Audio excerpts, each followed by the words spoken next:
Fanatic. Now it's time to wake up. Kincade and Salciunas is on the air. Broadcasting live on the Fanatic app and YouTube channel. Here are your hosts, John Kincade and Andrew Salciunas. 97.5 The Fanatic, Philadelphia. Yes, we are indeed here following a ugly loss for the Philadelphia Phillies, who played in Cincinnati yesterday, 11-5. They played. They lost yesterday, 11-5. They tried. Did they? The opener bullpen route is just not working out for this Phillies team. Alan Ronhell yesterday gets the call up after Trevino gets sent down, or he went on the injured list. So Ronhell does the opener stuff. 3 earned runs and 3 1/3. Tanner Banks, who can't get anybody out this year. It's wild how relievers can be like kickers. He was so good for the Phillies last year, even though I always felt uncomfortable when he would pitch because he doesn't have an explosive stuff. He's just a crafty lefty. He was great last year. This year, he's dreadful. He allows 4 earned runs yesterday, as does Jose Alvarado. 4 earned runs yesterday. The Phillies have 2 guys in the bullpen right now with ERAs over 7. Johnny, do you know this per Cole Weintraub? Wait. I know Jozempic is over 7 after last night. Who's the other one? Tanner Banks. Banks is over 7? 7.14. Since the ERA became official in 1913, which was the year of your birth. There it is. The Phillies had never had 2 relievers pitch 25-plus games and carry ERAs of over 7 this late into the season. Well, we have that right now. God, it's Tanner terrible. Banks and Jose Alvarado. Man, it's bad. Both lefties, by the way.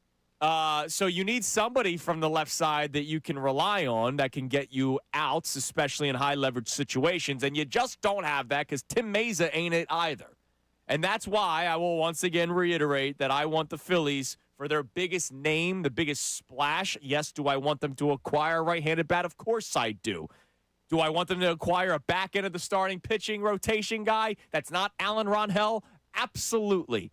But the biggest name to me still has to be some sort of left-handed fireball, whether it's Chapman or just somebody that I know can get outs, because they don't have it. Again, Chapman's not coming right, no, here. I'm saying anybody. I need a left-handed reliever that's a big name that's available. Okay, but here's the deal: is first of all, how are we getting the big name with what we have to give up? You're overpaying. What are you overpaying with? Whatever your top prospects are that would probably not catch you a left-handed reliever. Yeah, I mean, that's what I don't get. But also, too, is the idea is that you can't do this for another 3 months. No. We can't do this. We can't talk about, well, when they get to the playoffs, this team's going to bring the freaking Marlins caught you last night. The Marlins caught you. You can't do this. Like, this isn't going to cut it. People are like, well, they're going to be a playoff team, so all they got to do is just make the playoffs. It's ridiculous. This is a joke. Right now, the way the pitching staff is an absolute joke. And the fact that Dave Dombrowski built this team with the 4th highest payroll, and you have this crappy a bullpen, you have this crappy a bench, you have this awful an outfield.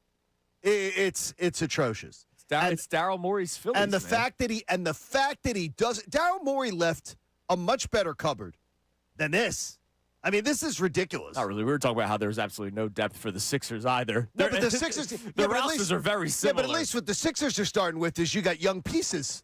Sure. There are no young pieces here. Not the daycare, man. You got no young pieces. This is terrible. How you spent the 4th highest payroll in baseball, and you end up with this?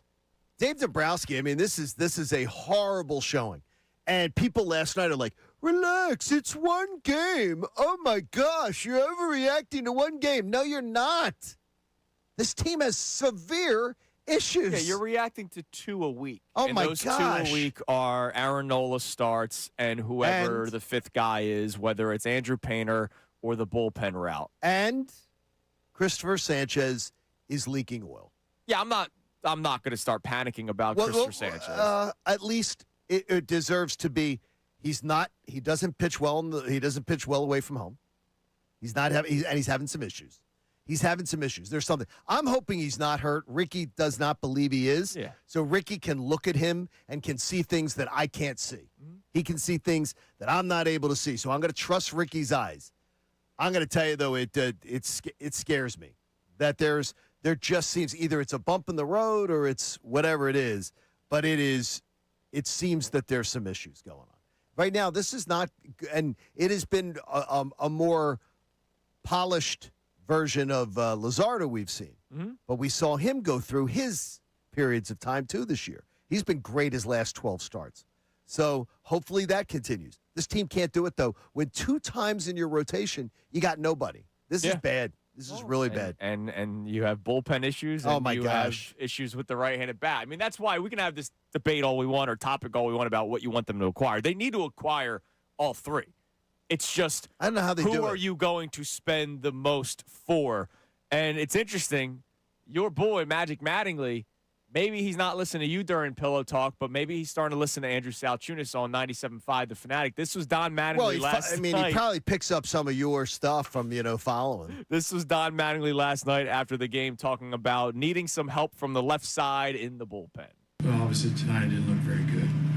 Really probably been searching for that more than anything through the course of this kind of season. So I think Mays obviously has thrown the ball probably better than anybody. Alvy's been, I'd say, more inconsistent. Bad. His stuff is still good. We were looking at it today, actually. The batted ball stuff is actually not bad.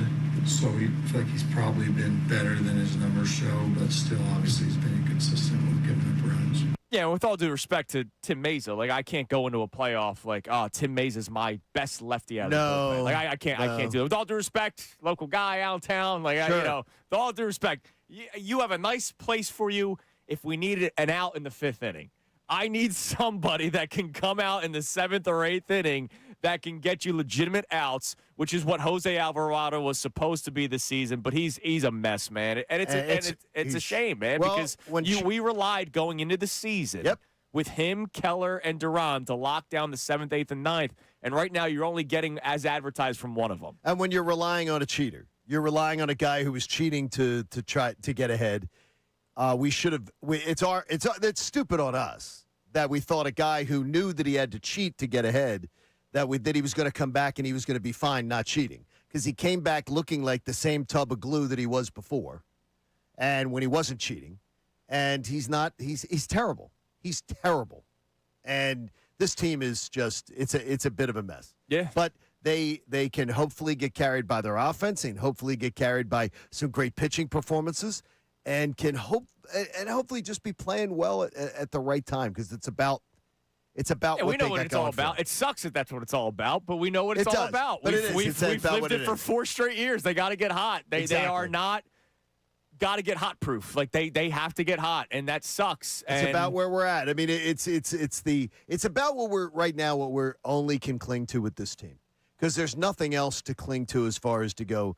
There's really big reasons to believe in this club. Yeah. There's not a lot. It's just you have guys that can get hot, and when they're hot, they're going to be really good. It's just a matter of when. They can put together a 2 weeks that can have us going, wow. Yeah.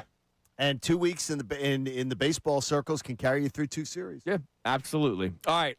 So some reaction to the Phillies. If you want to chime in, you can at the Davis Honda text line. Feel the Davis difference. Check them out in Burlington at 610-632-0975. We're going to have some great Eagles talk later on in the show. Andrew DeCecco will be in studio. Love it. For the final 2 hours. So around 8 o'clock is when we'll really dive deep into the Eagles, because you found a fascinating article about the Eagles and ages. You're going to feel good. And I can't wait for it, because you're going to feel good. I'm fired up about football talk right now, so I can't wait. But Eagle fans will just walk away feeling great. Yeah. Like it's going to be something that just says to you, Howie Roseman, Dave Dombrowski. Yeah, there's a Howie Roseman, Dave right Dombrowski. now. It's unbelievable. There's a big difference right now. But there's still so many legs to what the Sixers are doing, trying to do, all the storylines from it. And we talked a little bit about Joel Embiid yesterday. And John, I'm going to give you another Billboard story. Okay, back to back. By the way, days. did you see that billboard again this morning? It was one of the digital ones that rotate. Oh, so it rotates, so you didn't see it today. I saw it from afar, and as I got closer to it, it switched to a Corona ad with Christopher Sanchez, and I was like, well, that's not I could go for that too. Yes, we could. Just drinking a Corona with Christopher Sanchez. Christopher's last start, like a good time. I could have gone for a few. Yeah, it would have helped. Listen, watch it. Christopher Sanchez is in a place right now where he's not. I'm saying nothing but nice things about Christopher Sanchez. I wish him the best because we need him. God forbid. So I'm driving on 76. All right. And there was a billboard for the Philadelphia 76ers where you can buy your season tickets. Oh, yes. Now, man, did they struck while the iron was hot. I'm getting my email because I buy tickets every year to selected games. Liv loved going down when she was at Temple and stuff, so I would buy some selected games. They knew not to send that email out a month ago. Well, they knew to send it out this week. I've been getting it, the Club 76 stuff. Are you interested in this? The Sixers doing a great job of jumping on, and good for them. It's smart. And good for those people who honestly have had a struggle bus sometimes selling tickets. Oh, yeah, absolutely. Great for them. I love it. So get after it. I saw the billboard. Get your season tickets now. Who was it? There were 4 players on it. There was Tyrese Maxey. There was VJ Edgecombe. There was Jaylen Brown. And, of course, Joel Embiid. There was JoJo. Right. Joel Embiid. And earlier in the week, we got into the conversation about, hey, if you could start fresh in the Jaylen Brown era without Joel Embiid, would you do it? You said you would. You would get off the I would contract. absolutely do it, yes. I would not. I want to play it out a year. It's not my love and obsession of Joel Embiid, I promise, because I wanted him traded after the season ended when they got swept by the Knicks because, once again, he was hurt for a playoff series. But nobody, because I had a guy yesterday on social media saying, are you going to talk about Bob Myers, talking about Joel Embiid? Yes, we will. Nobody expected the Sixers to trade for Jaylen Brown. Nobody did. So at the time, it wasn't even on anybody's radar. No, it wasn't on the radar of NBA insiders. Like nobody saw this coming. It was a crazy everybody trade. Off guard. So at the end of the year, I thought they needed to blow it up as much as they could, other than Tyrese Maxey and VJ Edgecombe. It's why, when I read these articles about they need to get Kelly Oubre back and they need to get Quentin Grimes back, I'm like, for what? For them to lose in the first round of the playoffs? Like, no, try to find some young guys. Try to find some diamonds in the rough that you can continue to build with. Then the Jaylen Brown trade happens, and that changes everything. Now they're the third best odds to get to the NBA championship in the Eastern Conference. This changes everything. So I have a question, Johnny, because was it off of this billboard, or were you just it just made me think of the big man, who I do appreciate. Charles Barkley was on with Unfiltered. What a great interview it was. It was awesome. You can watch it on YouTube, by the way, on the YouTube channel. Oh, can you? That's wonderful. Go back and see the whole thing, which is great. From the Taylor Swift questions to Jaylen Brown. It was a wonderful interview. And he talked about Joel Embiid and the impact of this trade, because there's been a lot of talk of, is Embiid happy? Is he upset with the trade? Is there issues with the Sixers? Well, Charles Barkley was talking about more so the basketball side of things, not egos or anything like that. And listen to what he had to say about the trade of Jaylen Brown and what this does for Joel Embiid. Well, if I'm Joel Embiid, I'm saying I just got the best lifeline I've ever had. Me and my team were going to be irrelevant for the next few years. I'm going to get in the best shape I've ever been in. If Joel can play at an elite or an all-star level, they're probably the best team in the East. If I'm Joel, this might save his career, because he ain't got to be the best player. He's just got to try to stay healthy. So this is a great lifeline for him, because the Sixers were going to be stuck with his contract the next 4 years. They wasn't going to be able to trade him. I mean, we all surprised they were able to get rid of Paul George's contract, because he's making $50 million for another 2 years, and he's an aging player. Man, I think Joel and Tyrese, they got to be the happiest two dudes in the NBA right now, because they were going to be irrelevant. So, Johnny, when I heard Charles talking about that, it made me think about what I've been saying for years now, that Joel Embiid needs to be the 1A, 1B. It can't be the Joel Embiid show and then everybody else. I've been wanting this with Tyrese Maxey. We started to see Tyrese Maxey take that leap forward. But even I think Tyrese Maxey has a ceiling. Jaylen Brown makes this team even better. You now have a 1A, 1B, 1C, right? Okay. If it's 1A, 1B, with the roster as it currently is, who's 1A, 1B with you? Well, it's 1A, 1B, 1C. Okay. It's all three guys. Take one. But if you had to say who's 1A, 1B. It's Jaylen Brown. Jaylen Brown's 1A. Yes. Correct. Who's 1B? I would still say Embiid. Do you say the same thing, Connor? I think it depends on the night, but yeah. he has the case for that. I think Nick Nurse will tell you it's Tyrese Maxey. And look, if it is, that's fine. And I'm going to tell you it better be. Fine. And I'm going to tell you it better be Tyrese Maxey. And if it is, great. I don't care. Like, See, I think it's important that it is, though. See, I think it's really important that it is because you can't count on Embiid to be there. sure. So you got to build around. Yeah, you're going to do the who offense. You got to know who you got to know who's going to be, and that's the only reason I say that. Now, if Embiid's going to give me 55 games, him being the 1C, I'm all for. I think it's great. It's great. So here's my question. I think it might be one of the best in the East potentially. This is going to be. It's going to end up being an Embiid discussion, but it's from a Sixers standpoint. It's not just like your thoughts on Joel Embiid. But when you think of this Sixers roster, that includes the 4 players that I saw on the Get Your Season Tickets billboard now of Maxey and Edgecombe and Jaylen Brown and Joel Embiid. Okay. When you think of Joel Embiid and this Sixers roster, do you factor in Embiid positively or negatively? Because you said both. You said, hey, if he gives me 50 games as the 1C, that's great. Correct. But you also said, I can't depend on him being on the court. And I can't. And anybody who says you can depend on him, you're full of crap. Of course. Because you're not. Because you're not. You can't say that with any kind of confidence. But when I say Joel Embiid on the 2026 Sixers roster, I would say I am going to look at it as he has gotten to be more, he's gotten to be more complimentary in the plan. Mm-hmm. So I would say positively.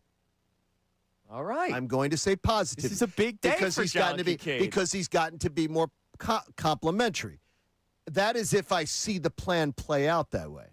If I see them having to cater to Joel Embiid, that's different. If I see that it is we're having a hard time figuring out how Joel fits, and is Joel happy in the offense, and does the offense work? Does the offense work with Joel Embiid? Because he slows everything down. No, I still think it's going to work. I did the 2-man game of him and Jaylen Brown. I think will really work. Like I'm really excited for it. I'll be honest. Like the more and more I was talking to a very, very bright basketball mind yesterday, just to kind of confirm some of my opinions of this roster. And we had a great conversation. Yes, it was were they concerned? Were they tell me what was the tone? Completely agreed with everything I was saying about. No, the tone was. No, he's excited. Okay, so but your questions was more of was it to voice your concerns about how this all comes together, or to voice your enthusiasm or how I this comes straight together? up asked, hey, what do you make of the pairing of Jaylen Brown and Joel Embiid? And he was like, it's going to be great. Like, why are you asking me this question? And then we talked about Tyrese Maxey and how he could go back to that 2022-23 shooting form when they had a true point guard in James Harden, and that's the last time they had one. That is the truth. Obviously, the biggest questions is going to be who's grabbing rebounds and who's defending the rim, because you don't have that. Joel Embiid can defend the rim by just like kind of standing there. He can.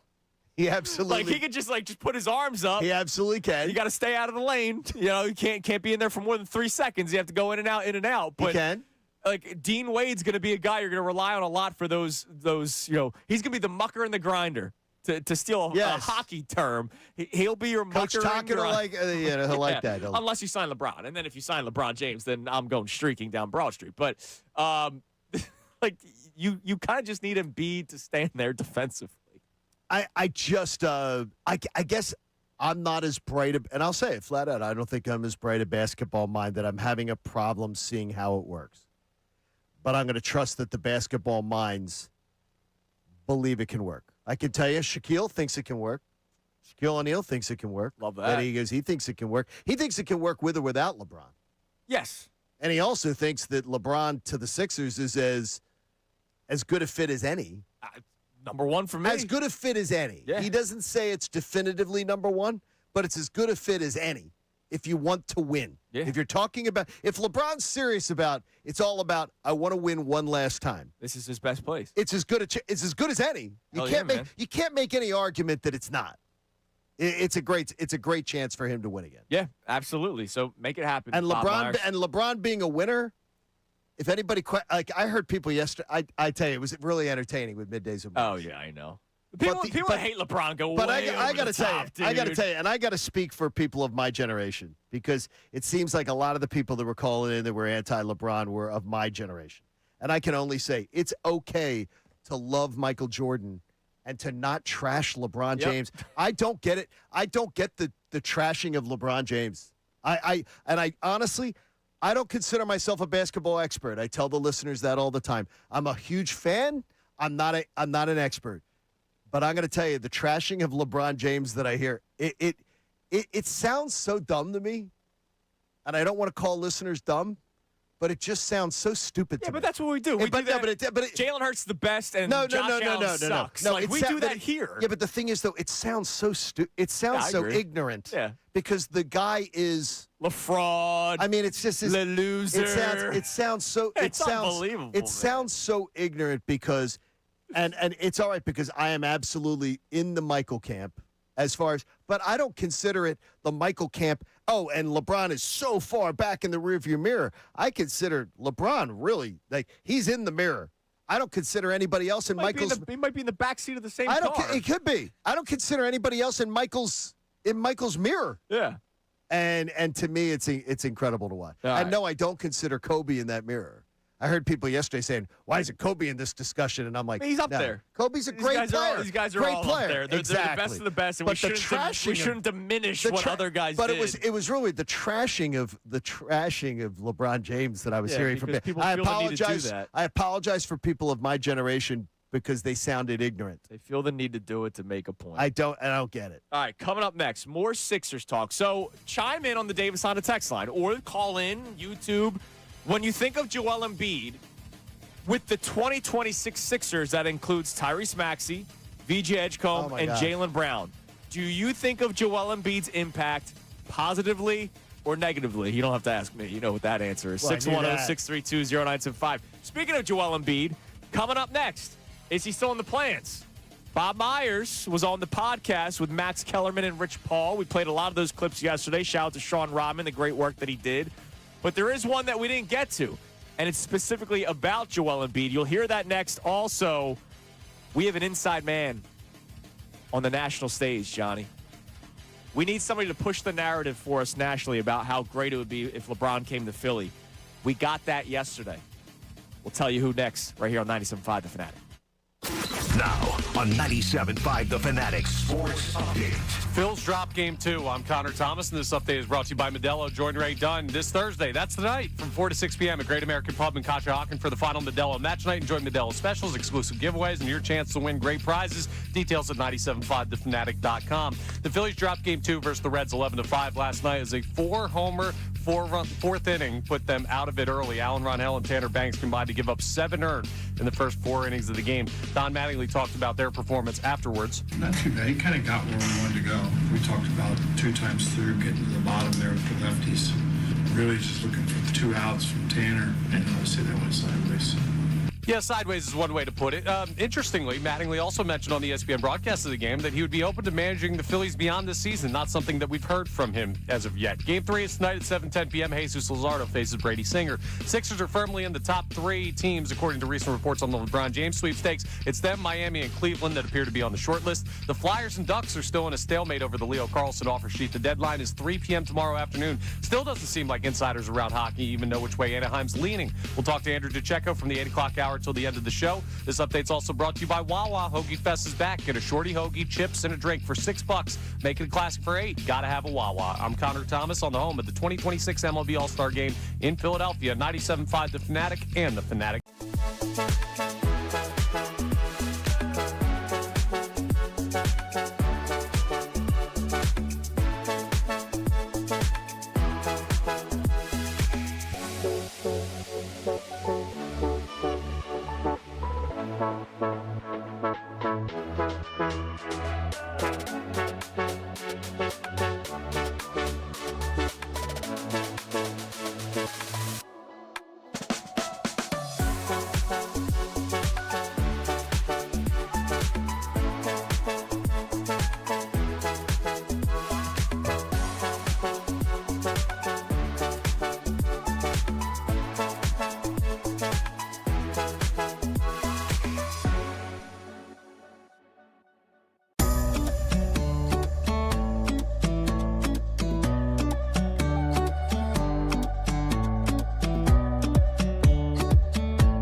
Coming up at 10, Middays with Marks. Now more of Kincade and Salciunas. 97.5 The Fanatic and the Fanatic app.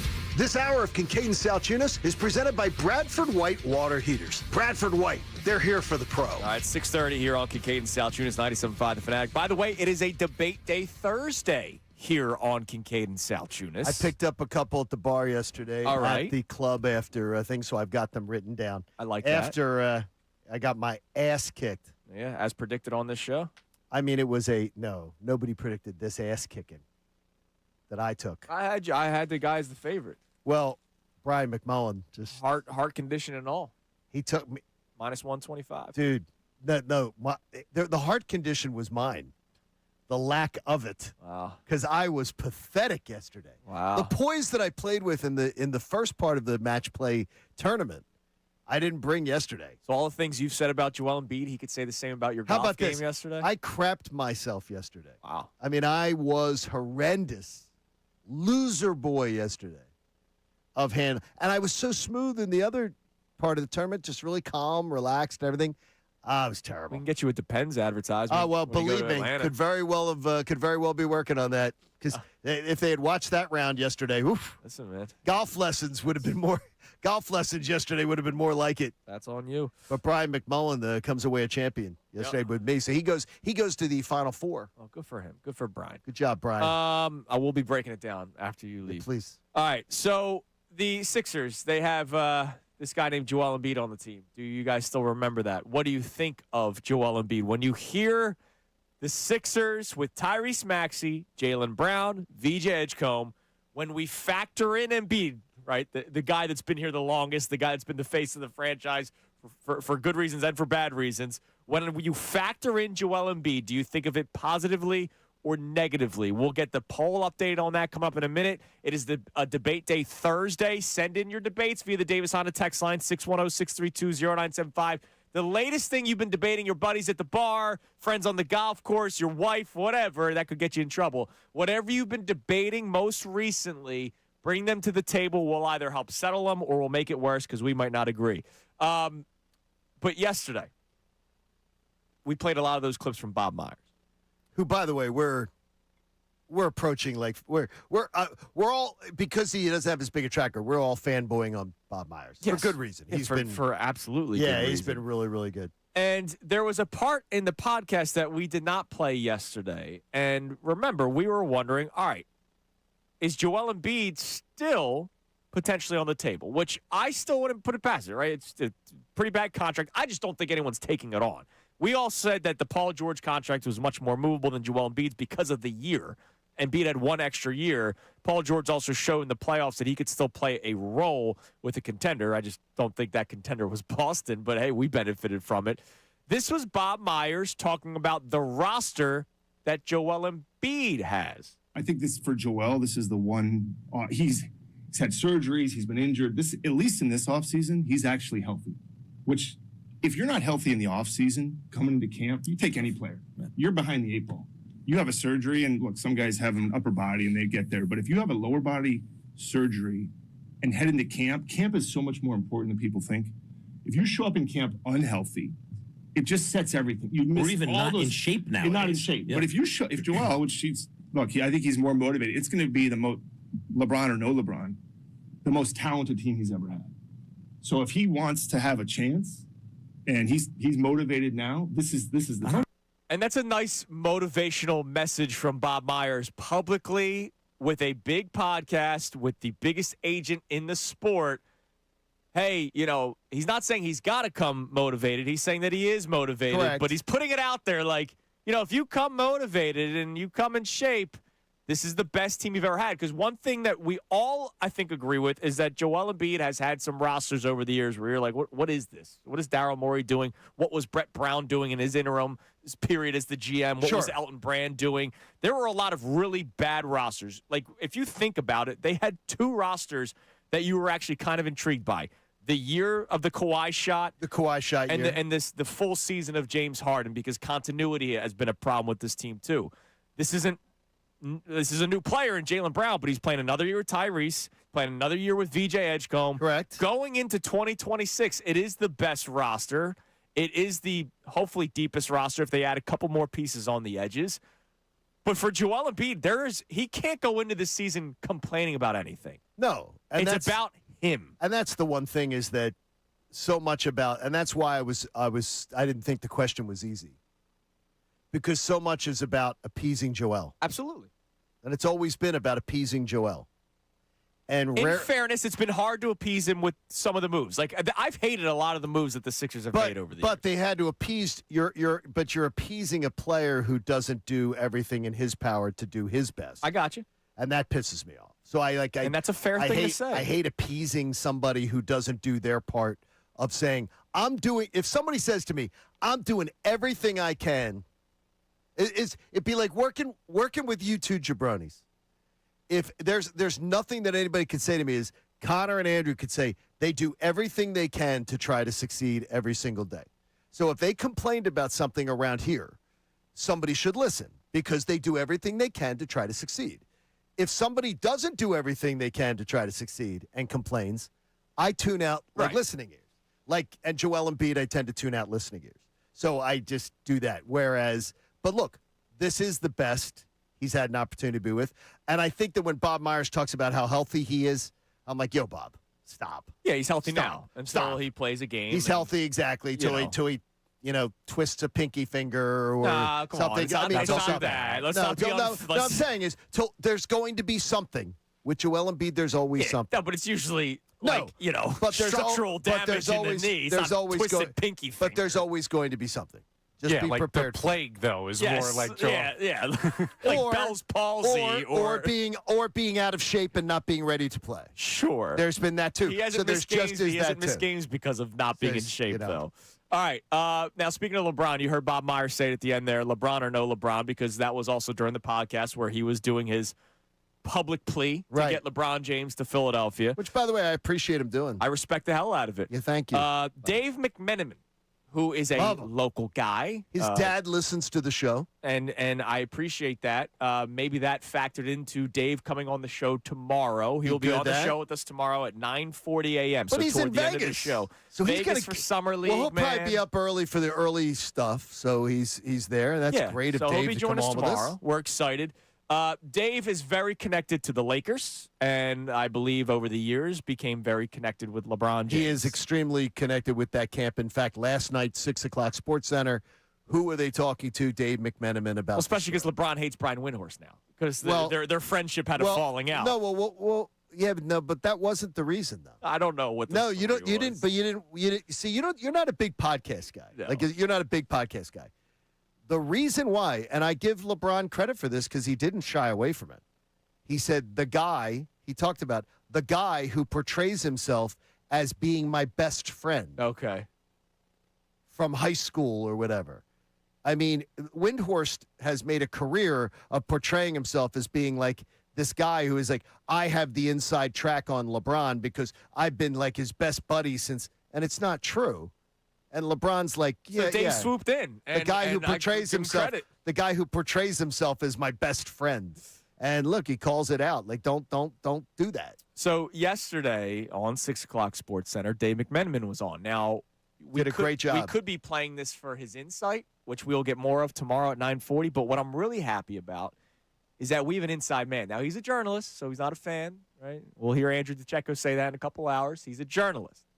But Dave McMenamin has ties here because he is #from here. And this was Dave McMenamin yesterday on the national stage, just letting the people know what Philadelphia would think of when they sign LeBron James. I can't tell you how many high school teammates, cousins, my brother, other family members have reached out to me in the last 2 weeks saying, is Philadelphia really a possibility? The Philadelphia sports fan would absolutely love LeBron James, especially if he finished the job. There's a 43-year championship drought for the Sixers. It'll be 44 by the time if they hoist the Larry O'Brien trophy in June of 2027. If LeBron was able to see through and make his career 4 different stops with 4 championship trophies, that further cements everything that he's done. On the other side of it, though, it becomes a kind of a desperate move or a move that doesn't match up with his other 3 stops if he doesn't win. Versus he goes to Cleveland, we know there's less pressure to win a championship there. It's about going home. Goes to Golden State, those guys have already won 4 championships. That Bay Area fan base has been spoiled plenty. It would be more about the hang with his friends. Philly, he's got to win. And that's the thing. And that's what we've been saying all week. I love that Bob Myers said it to Rich Paul. Hey, LeBron, do what you want, man. But if it's about winning, it's here. If you tell us it's about winning, you cannot make the case that Miami, Golden State are better chances to win. Cleveland is the one that Charles Barkley believes is. Out of the 3. He thought Cleveland, but he thinks Cleveland is as good a chance to win. He thinks Cleveland is probably as good a chance as Philly to win. I think he has to do less here. And okay, explain yourself a little bit. You have Jalen Brown, you have Joel Embiid, you have Tyrese Maxey, you have VJ Edgecombe. Like, defensively, he doesn't have to do everything. He's going to have help defense with. I mean, really, the only guy that's the negative there is Joel Embiid when it comes to the defensive conversation. Facilitating, he could be a point forward. He doesn't have to attack the basket. He's got to worry about his age and his legs and everything. Like, he can do less. There's less miles on the tires if he comes to Philadelphia. I like that thinking. Like I think, look, it's a case you can absolutely make. Yeah. That he has to do less here. He's with a younger team. Yeah. So LeBron likes being the alpha male. Absolutely. No one's going to challenge him at being the alpha male here. No. And he's going to teach other guys. I'm thinking about VJ and Maxey and them later in their career saying, boy, the time we spent with LeBron. Oh, my God, absolutely. And, oh, by the way, Maxey's already connection with him with being a clutch guy. And, by the way, they want VJ. Yeah. So they want VJ in the clutch family. I respect Dave McMenamin going into the national stage because we need that. You know, Wendy was talking about vibes to Cleveland. We need Dave to really push the Philadelphia narrative on the national stage. Hey, Wendy, it wasn't vibes. It's gas with you. Please. Wow. All right, coming up next. Speaking of the Sixers, you want to hear me be super annoying when it comes to them? Well, we're used to listening to you. I usually am. Yeah. Not only would LeBron make me really annoying, but there's another player out there that I want. Oh, my gosh. You're a selfish bastard. And, oh, by the way, they need. Tell you who, and also we'll get our first debate day topic next here on The Fanatic. The FIFA World Cup is entering its biggest matches. There's no better place to be than Kalshi, America's #1 prediction market platform. I know you're thinking, well, what am I going to do now that Team USA is out? There are some great teams still left in the tournament, and this is high-level soccer. You can make some money on it, too. France is taking on Morocco today, and France is trading at a 77% chance to knock off Morocco. They're the favorite for the tournament right now, France is. So that means a $100 trade on today's match pays out $126 if France is successful. That's a nice little payday to get things started. And you could even cash out before the game is over, because on Kalshi, you're trading against peers in a live market, meaning there's no house, and as the probability changes, you can buy in and out of your position for a limited time. Download the Kalshi app. Make sure you use code FANATIC when you do, because you're going to get $10 when you trade 10. Kalshi. Kalshi. Trade the beautiful game. 18 plus only. Restrictions and eligibility requirements apply. Event contract trading involves risk and may not be suitable for all investors. Prices, values, and available markets may differ from those mentioned. For more information, see kalshi.com/regulatory.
97.5, The Fanatic. 6:48 here on Kincade Salciunas, 97.5. You can't The be Fanatic. sweating in here. I might be. I'm a sweaty man. What can I tell you? Gray shirts, man. I'm going to miss you, dude. They're always troublesome. I'm going to miss you, sweaty dude. Yeah, well. Yeah, cut that. Listen, man, what are you going to do? I'm going to miss you, sweaty. Is it under the pits? Oh, it is. Okay, so it is. You might be sweating, but you're only sweating on your one side. Down one side. I mean, it's one side is sweating. Showing off for the YouTube chat. I don't There know. it is. He noticed. I didn't even notice. All right, it's a debate day Thursday. We already have one debate that I saw on the YouTube chat that we will get to here in a minute from our man Mopar. It's actually a great debate day question. Is Mopar out in the boat, or is he? I don't know, I don't know if it's- but it is water related, so we will get Very into good. that in a minute or two. But there is one more player. I'm already greedy. No, wait a minute. You said, now, here's the word you used. You used need. Yes. Okay, this is where you really are being greedy. Yeah. You're saying to me what Bob Myers and Mike Gansey have already done, and you're telling me you need another acquisition? Yes. I'm actually already disappointed in Connor Thomas because I know there's no shot in hell you recorded the Lithuanian national anthem. Should have told you beforehand. Yeah, no, there's. You should have had the feel. Need. Dude. You know me at this point. And you're saying need. You Yes. guys have a national anthem? Yes, we do. Of course they do. The Nuggets waived Jonas Valanciunas. Okay, And yes, do I have a little bit of bias a little bit. in wanting him? A little bit. A tad. A tad. Tad, I may have his Raptors jersey hidden in the closet somewhere. I may have a bit of a bias of the fellow countrymen. A tad. But bias aside, they need a backup big that's not a Dembona and whoever they signed from the Well, there Knicks. you're not lying on that point. No, they need a backup big that can grab rebounds. That's all he does at this point. They're not asking Valanciunas to be Toronto Valanciunas where he's also backing down guys and scoring 15, 16 points a game. You need a guy that can go out there and grab you 10 rebounds a night. You need a Steven Adams type of player, right? A guy that's just a physical force that people are afraid to drive up against. If the Sixers could land Valanciunas, goodbye Dembona, goodbye Yak Purdy, is that his name? Brock Purdy? Ariel Yuck Porty. Yak Purdy. You're not getting Brock Purdy. No, I mean, Yak Brock Purdy's Purdy. a max contract. Janai Broom, like all these guys that I know are not good at the sport of basketball. Valanciunas plays a specific role that this team needs. Oh, by the way, when Jokic was not on the court, they weren't like a total negative. There was a negative because just like Embiid, Nikola Jokic is the offense, right? He is right. But you get a guy that can actually play basketball and can grab rebounds and can set screens and can be a physical presence. If the Sixers could land him, I'll be over the moon for multiple reasons. Do you think he has a ton of suitors? Yes, I saw what I would think he there does. was already 10 Yes. teams that are in on him. Because he's going to be so how that means you're going to have to pay. Yeah, which saves no money. So that's where your dream comes to an end. I'm not trying to poo-poo your dream because boy, he would be that would be fantastic. And he's contemplated going back to Europe a couple of times now. I think it's a ploy. So I think that's a ploy. We'll see. He wants to be here. He wants to try to win something. Well, I hope so. And maybe he can come here. And if he's the backup big, look out, dude. It's the greatest roster ever. And a Lithuanian night would happen every night at the Xfinity Mobile Arena. I think people can share that dream with you. But you say you need it. Yes, I will buy a Valanciunas jersey before I buy a LeBron James jersey. Well, that's just Well, there'd be one problem, and it would be the issue we always have here in Philadelphia, is the ability to say the guy's name. So somebody posted this yesterday, John. Obviously, it hit my algorithm because all my thoughts are about Jonas Valanciunas joining the Philadelphia 76ers. We're taking you back to the night he was drafted. okay. Charles Barkley, who we already played a clip from Charles Barkley about Joel Embiid. But this was Charles Barkley the night Jonas Valanciunas was drafted, because this could be a sign of what things could be to come if he was selected by the Phillies via free agency. The Phillies. Sixers. Jonas Valanciunas. Pretty good work. Valanciunas, everybody. Okay, I do not remember that at all. Valanciunas. I'll be the one to help you guys walk through that process. It is not whatever the hell Charles Barkley said many years ago. That is hilarious. All right, give us I'll give you the debate day. I'm sorry. Mopar chimes in on YouTube chat. Okay. Debate day question. Would you rather spend the day on the beach or the day at someone's in-ground pool? Pool. 100 out of 100. I say pool, and I'm a beach And I'm man. I'm shocked you say. I would have thought it would be like 60-40 pool for you. Here's why. He said someone's in-ground pool. He did not say community Oh, pool. yeah. That means there's like 5 people there. No, community pool's different. Sometimes See- the beach, man, is crowded, and I hate everybody. See, community pool, I got to tell you, right now, I'm in this temporary housing. So I have to go to the community pool. And people are, honestly, they're ignorant. They're ignorant. They have no regard for other people with their music, with the way they conduct themselves. They're ignorant. Well, so it's to same- me, same thing so happens to at the me is, beach. and I'm at the used to beach, it. and at the beach, you get a lot of that too. But he said someone's. That means somebody's house. Yeah, So- somebody's so means I'm- you're invited. I'm oh going no, to somebody's house. I'm all in. I'm all in on that. I'll bring the beers. I don't have to worry about potentially, getting a ticket or No, anything like that. I'm all in on that. Connor? That is it. Yeah, it depends on the size of the group, right? If it's going to be a big ass pool party and there's like 50 people running around, I might at that point just do the beach. But Yeah. anything short of crazy, it's always the pool. Yeah, I mean, July 4th weekend was insane down the shore. Like, Like how insane are you talking about? It was like stupid. Like it was not. We didn't go on the beach on July 4th. July 3rd was already like a madhouse, and I was like, I've been down here all week. I don't need to go. I don't need to just. Was it? So it really was that Oh, bad? dude, it was insane, man. It was insane down there. So Okay. that's why I'm looking forward to this weekend because I already know it won't be as crazy. All right, coming And up next. I wrote down 3 from just different things picking up from the bars to some good questions. Well, we'll get some So it'll more. be good. It'll be a really good one for you, including a really weird one about things people do. Something we all do every single week, and people debating about how odd it is. All That's right. all I will tell you. Well, I like odd ones that aren't sports related. And it's not sports related. Those are my favorite. Well, it's not. Send them in, Davis on a text line. And I was 610 shocked it was people debating it. 632-0975. Now, coming up next, we'll reset our Joel Embiid topic. We'll check the poll of the day, which at one point was 50-50. I don't know where we're at now. We'll check that coming up in a moment here. It's about Joel Embiid and whether or not you look at his impact with this roster positively or negatively. But also, we get to do something we're all great at, and that's complain. Coming up next segment, we're going to bitch about sports because something happened again last night. It's Kincade and Salciunas, 97.5, The Fanatic. Now on 97.5 The Fanatic Sports Update. Losing on the long ball. I'm Connor Thomas, and that's what the Phillies did last night in Cincinnati. They dropped game 2, 11-5 to the Reds. A 4-home run 4th inning really put them out of it. Alan Ronhell and Tanner Banks combined to give up 7 earned in the first 4 innings of the game. And lefty reliever has been a point of issue for the Phillies this season. Don Mattingly talked after the game about how long they've been trying to find some help in that department. Well, obviously tonight didn't look very good. Really probably been searching for that more than anything through the course of this kind of season. With the trade deadline less than a month away, we'll see if that's something they address. Mattingly also mentioned on the ESPN broadcast of the game that he would be open to managing the Phillies beyond this season. So we'll see how much more he's asked about that in the coming days. Game 3 is tonight at 7:10 p.m. Jesus Luzardo faces Brady Singer. Sixers are firmly in the top 3 teams, according to recent reports on the LeBron James sweepstakes. It's them, Miami, and Cleveland that appear to be on the short list.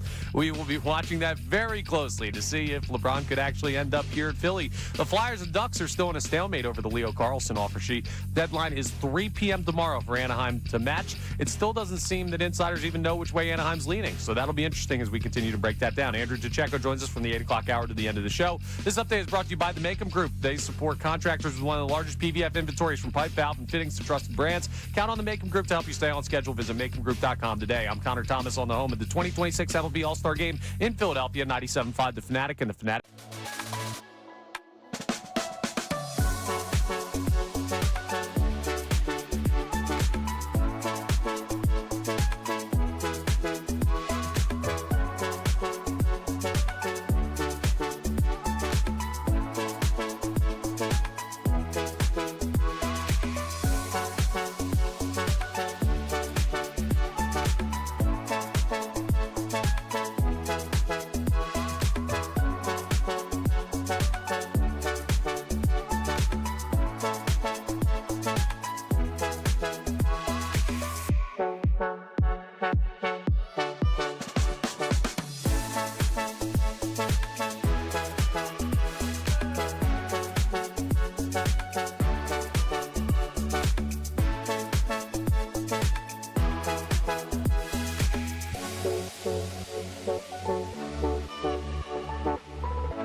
Now back to Kincade and Salciunas, 97.5 The Fanatic and the Fanatic app. Hey, it's 7 o'clock. Good morning to you. Kincade and Salciunas, 97.5 The Fanatic. Fun Sixers day, per usual, because the Sixers traded for Jaylen Brown. I don't know if you remember that. People forget that the Phillies signed Kyle Schwarber, as Dave Dombrowski said. Yeah, we forgot that. You know what would be great if at one point Mike Gansey dropped it. People forget we traded for Jaylen Brown. That would be an all-time line that would be celebrated, not so much Everybody would laugh their asses hated the way off. Dave Dombrowski said it. Like, what do you mean bad offseason? People forget we signed Kyle Schwarber. So it's been a great time talking Sixers basketball. We beat out the Pittsburgh Pirates. And the Cincinnati Reds. And the Baltimore Orioles, Dave, we believed that was actually a thing. Yeah, he was going to leave a contender for a non-contender. Yeah, And those teams that never spend money were going to spend money. That makes sense. So we have a poll of the day running, brought to us by Dr. Avadon Appel and the team at Iron Mountain Men's Health. The polls are strong every single day here on Kincade and Salciunas. Thanks to Dr. Avadon Appel. You got to keep those polls strong when I'm gone. Damn right. This one, at one point, was 50-50. I voted and made it the 50-50. I was the 24th vote when we first opened it up. Yeah. So, Connor, what do we got as the poll of the day? Our topic today is regarding Joel Embiid. As I was driving in this morning, second straight day where a billboard has provided content for the show. Do you watch The Road? No. I can't see it. Why do you think Carlos the Civic looks like that? I can't see it, man. I see a billboard. Get your season tickets now. And it was Tyrese Maxey, VJ Edgecombe, Jaylen Brown, and Joel Embiid. And yesterday we were talking about Joel Embiid's impact with this team. 2 days ago we were talking about whether or not would you trade Joel Embiid if you could. I would not. There's one I wanted to give you here from CJ. CJ says there is no Sixers fan who's buying their season tickets or seeing tickets based on I'm going to see Embiid. No, they're going to see the new look Sixers with Jaylen Brown. Nobody's going to see Embiid. Yeah, like no, I gotcha. They're wasting their time with Embiid being on that board. No, he should be on that board. But they're not marketing. But nobody is buying tickets to the Sixers to go watch Embiid. Yeah, but he's one of their guys. So yeah, he's I understand. And then when he drops 35 points. No, that's fine. If he does, that's great. It. It's great. But he's not. Nobody's buying Sixers tickets to see Embiid. I got you. So he was on the billboard, and it made me think. When you think of Joel Embiid with this roster, because we are in the honeymoon phase of Jaylen Brown, so we're thinking about, man, how does Jaylen Brown work with Maxey and Edgecombe? You still got to factor in the big man who will be on the court sometimes. Yeah. Do you think of Embiid's impact with this Sixers roster positively or negatively? What's the poll? At one point, it's 50-50. Give it to us. Well, that was at 24 votes. We're now at over 100 votes, and it is 66% believing positive, 34% negative. It should be positive. I mean, from a basketball standpoint, it should be positive as long as you're not counting on him for a lot. Right. As long as you're counting on him to be a complimentary player, it should be should be fine. Well, let's play the clip from Charles Barkley again. Barkley was on with Unfiltered earlier in the week, reacting to the trade of Jaylen Brown. And at one point, he got into the impact that this could make for Joel Embiid in his career moving forward. Well, if I'm Joel Embiid, I'm saying I just got the best lifeline I've ever had. Me and my team were going to be irrelevant for the next few years. I'm going to get in the best shape I've ever been in. If Joel can play at an elite or an all-star level, they're probably the best team in the East. If I'm Joel, this might save his career because he ain't got to be the best player. He's just got to try to stay healthy. So this is a great lifeline for him because the Sixers were going to be stuck with his contract the next 4 years. They wasn't going to be able to trade him. I mean, we all surprised they were able to get rid of Paul George's contract because he's making $50 million for another 2 years, and he's an aging player. Man, I think Joel and Tyrese, they got to be the happiest two dudes in the NBA right now because they were going to be irrelevant. Now, look, he did say something earlier in the clip that I will address as the Joel Embiid honk of the show here when he talks about all he's got to do is show up to camp in shape and ready to go. That's up to Joel Embiid. But Charles Barkley speaking from his own experience. Remember, he's talked about how he used to go into camp not in shape until Moses came around. Moses changed his game. Maybe Joel Embiid needs that Moses-type player to help him. It's just crazy that we're talking about this, in his 30s. But for Moses him to come, was the it's up to senior guy Right. to teach still a very young Barkley. Right. This is Joel Embiid having to be taught by younger players. Yes. So disappointing. So if he does, look out. That'd be like an intern having to come in here or a guy fresh out of school having to come in here and go, here, Andrew, we're going to show you about a little bit about work ethic. That's what I did for people 12 years ago. It's so bad.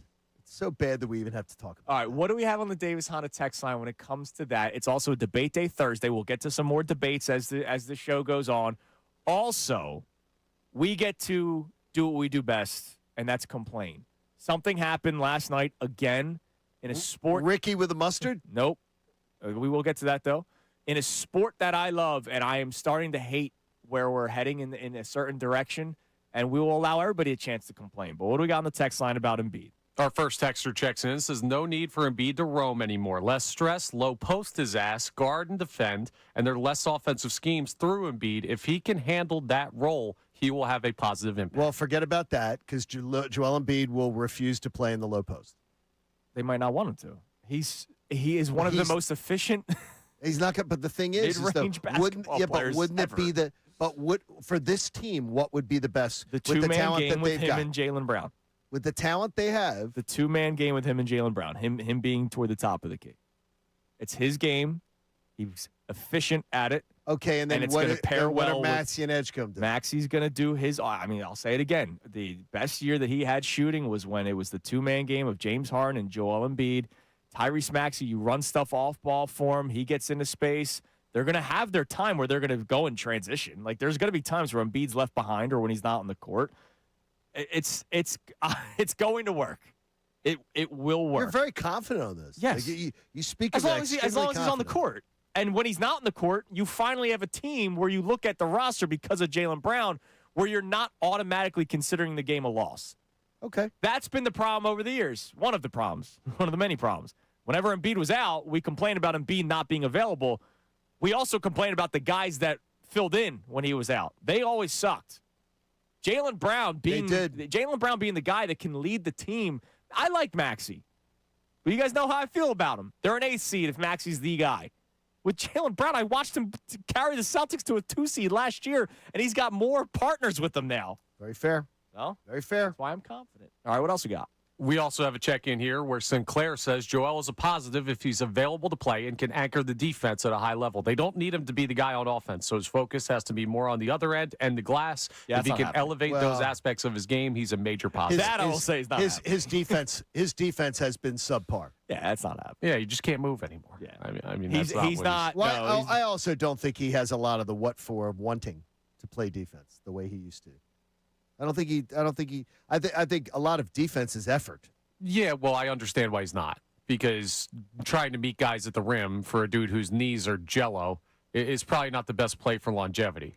Like, he can get 20 without getting banged up at points. It's hard to be a rim protector without seeing contact a lot. The other thing, Embiid's not the only big man that can shoot these days. You're not sitting up down low. Jahlil Okafor is not in the NBA anymore. Correct.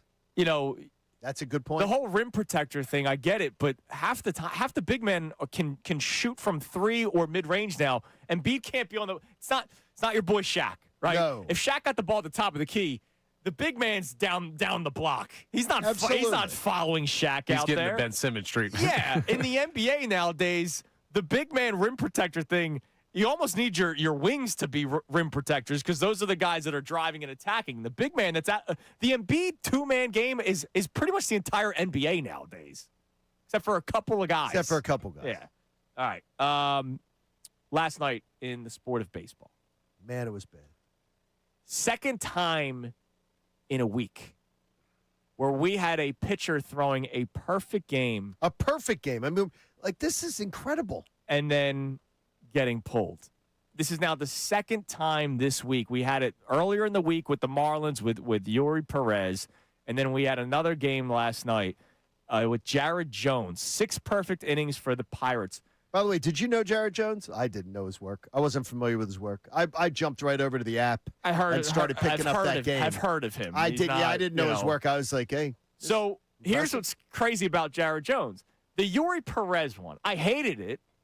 But the Yuri Perez one, after he went 7 perfect innings, this was just his 4th start after an injury, and he had thrown 97 pitches. So that is correct.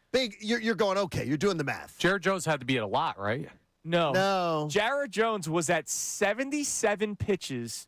And, by the way, his ERA this year is 4.37. So it's not like he's some superstar and, we're really focusing on this guy. Oh, no, they're worried about him the rest of the year because they need him the rest of the year. That's what they said. That's what we need to worry about the rest of the year and not this night. He threw 77 pitches in 6 perfect innings, and they pulled him.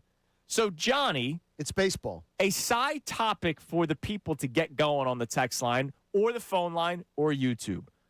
What are some things in modern sports that you hate the most? And this is becoming a new one where we are so worried about pitch counts and we're so worried about up downs, and it's because of sports science and analytics and the outing the next game or 2 games after that. And I get it. We've seen it. I remember when Santana, the former pitcher of the Twins, goes to the Mets. He threw a no-hitter, threw 137 pitches. His arm was cooked after that. I get it. But there's also personal stuff to it. And by the way, that's not every pitcher that has done the 125, 130 that has had their arm fall off. Right, it's not a guarantee. You're using the one example as the law. By the way, this guy wasn't at 100. This guy wasn't at 90. 77. He was at 77 pitches, and he pulled them. And it's because they're thinking about steps down the road. This is something in sports that I am starting to despise. Well, it is the over-careful approach that people in baseball are taking with pitchers. I hate it. Well, you're on the same path as me, same church, different pew. For me, it's the idea that we now have we have absolute dorks that never, ever played the game, managed the game, or otherwise telling people who played the game, managed the game, understand the game far better how to run their game.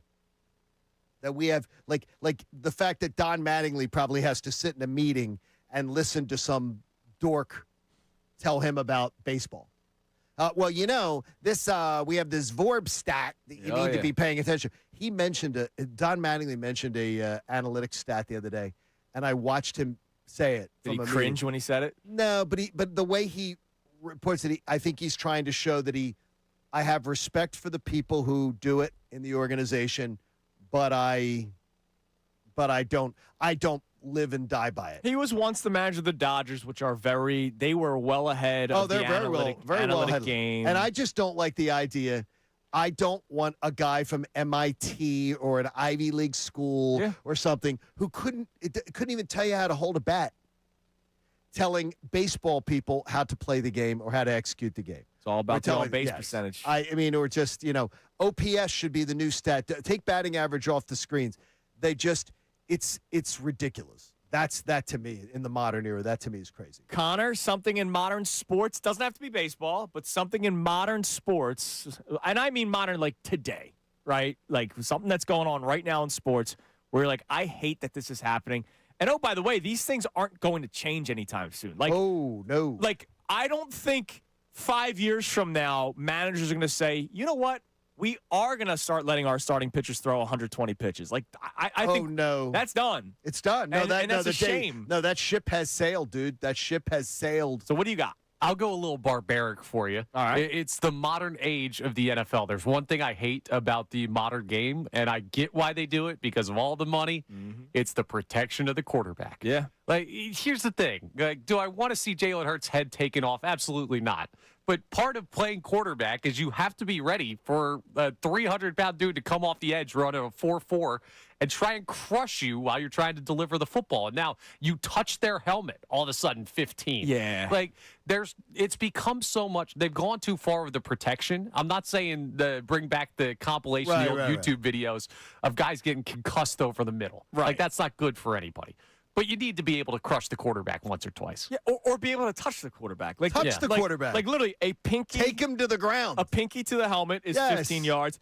A sack nowadays can be 15 yards if you fall, if you collapse on them. You're the supposed, Rodgers collarbone rule. Yeah, you're supposed to roll over them and all that kind of stuff. And I remember, look, these are the best athletes in the world. But I remember when these things came out, my first question is, how do you stop a guy that's going full momentum that has one job, and their one job is to hit that quarterback, and now they have to think about last second how they're hitting the quarterback? I understood the tackle rule, the one from the hip drop. The hip drop. The hip drop, which, by the way, understand- did I hear right that never got called? No, they get fined later in the week. Yeah, no penalties on the field. Because referees don't notice it. Because it's okay. Because here's the deal. Again, a 100. Think of Quinyon Mitchell. He's slender, all right, and he's got to tackle Travis Kelce. He's not wrapping him up and driving him to the ground. There are cornerbacks that are slender of build and need to do the hip drop tackle in order to actually get the guy down. And so I get why, because there were some injuries from it. But when they made that rule change, I was like, you're asking guys to make plays that they can't make. That's one way for guys to make tackles. Yeah, if you got a quarterback dead to rights from the backside, I don't want my defensive end thinking, oh, how do I tackle him? Right. I want you to run shoulder through his back. Yeah, you want to see them, their body make the banana shape, pretty much. Like that's what you want. And then I hope the quarterback's okay. But and then you got jacked up to be back on ESPN. And remember I what was it? Football 40 yards down the field, flying off the guy's head. Oh, you got mossed is when you get smoked on that one. But that's still legal. But I remember when they used to show. Yeah, you got they used jacked to show up. the worst hits. Yeah, that was my favorite segment of the pregame shows. The biggest hits. But used to be a thing. Then you start going, oh man. I can't believe I can't believe I celebrated now, when that. you say sports, the things in modern sports, did you just keep it to pro sports? You can go because I would just say is the whole travel ball mentality of sports. I think has really hurt sports a lot. I agree with you. Has hurt sports a lot. The whole my kid has to specialize in sports in 7th grade has killed athletics, and it's all done by parents. It's parents. It's not what kids want to do. It's what parents want to do. Yeah. And it's a shame because it really does hurt kids just to be able to be kids and have a tournament play was fun because then you were in a hotel doing stupid things with all your buddies. That was great. Those are some fun times. You used to get in a lot of trouble. Those are memories, to be honest. That's great. I get what you're saying from a sporting standpoint. From a sporting standpoint, but those memories were fun. The Hooters in Reading, Pennsylvania. A bunch of 13-year-old boys finishing doubleheaders and then going there for dinner. That was a good time, man. It was a good time. Oh, yeah. I experienced a lot. All right, what do we have on the Davis Honda text line? Was that for the dads? Was that for the dads or was that for you guys? It was a little bit of both. Yeah, I think it was a little bit of both. At 13, dude, we weren't complaining. What are we on the text line from a sporting standpoint? And then John's going to give us the debate day topic he got at the club. Yes. Where Good LeBron club. was. Good club. We have a bunch of people checking in on the things they don't like about modern sports. This texter, and this is germane because of the World Cup going on. Dave from Philly says VAR has ruined the flow of football, which I think any new soccer fans see and how long that's taken out of World Cup games. People are upset about that. Wait, what is it? VAR? The video review. Oh, VAR. VAR. Why don't they just say What's video Is this review? Popo? Is this the new Popo Yeah, why don't they just say No. video This is a review? you guys thing if you don't know what VAR is and Oh, you've get been the watching the hell World outta Cup. Oh, my gosh. VAR. Hey, come on. Do we have to? Why don't they just say, to shorten why don't they everything? just say video review?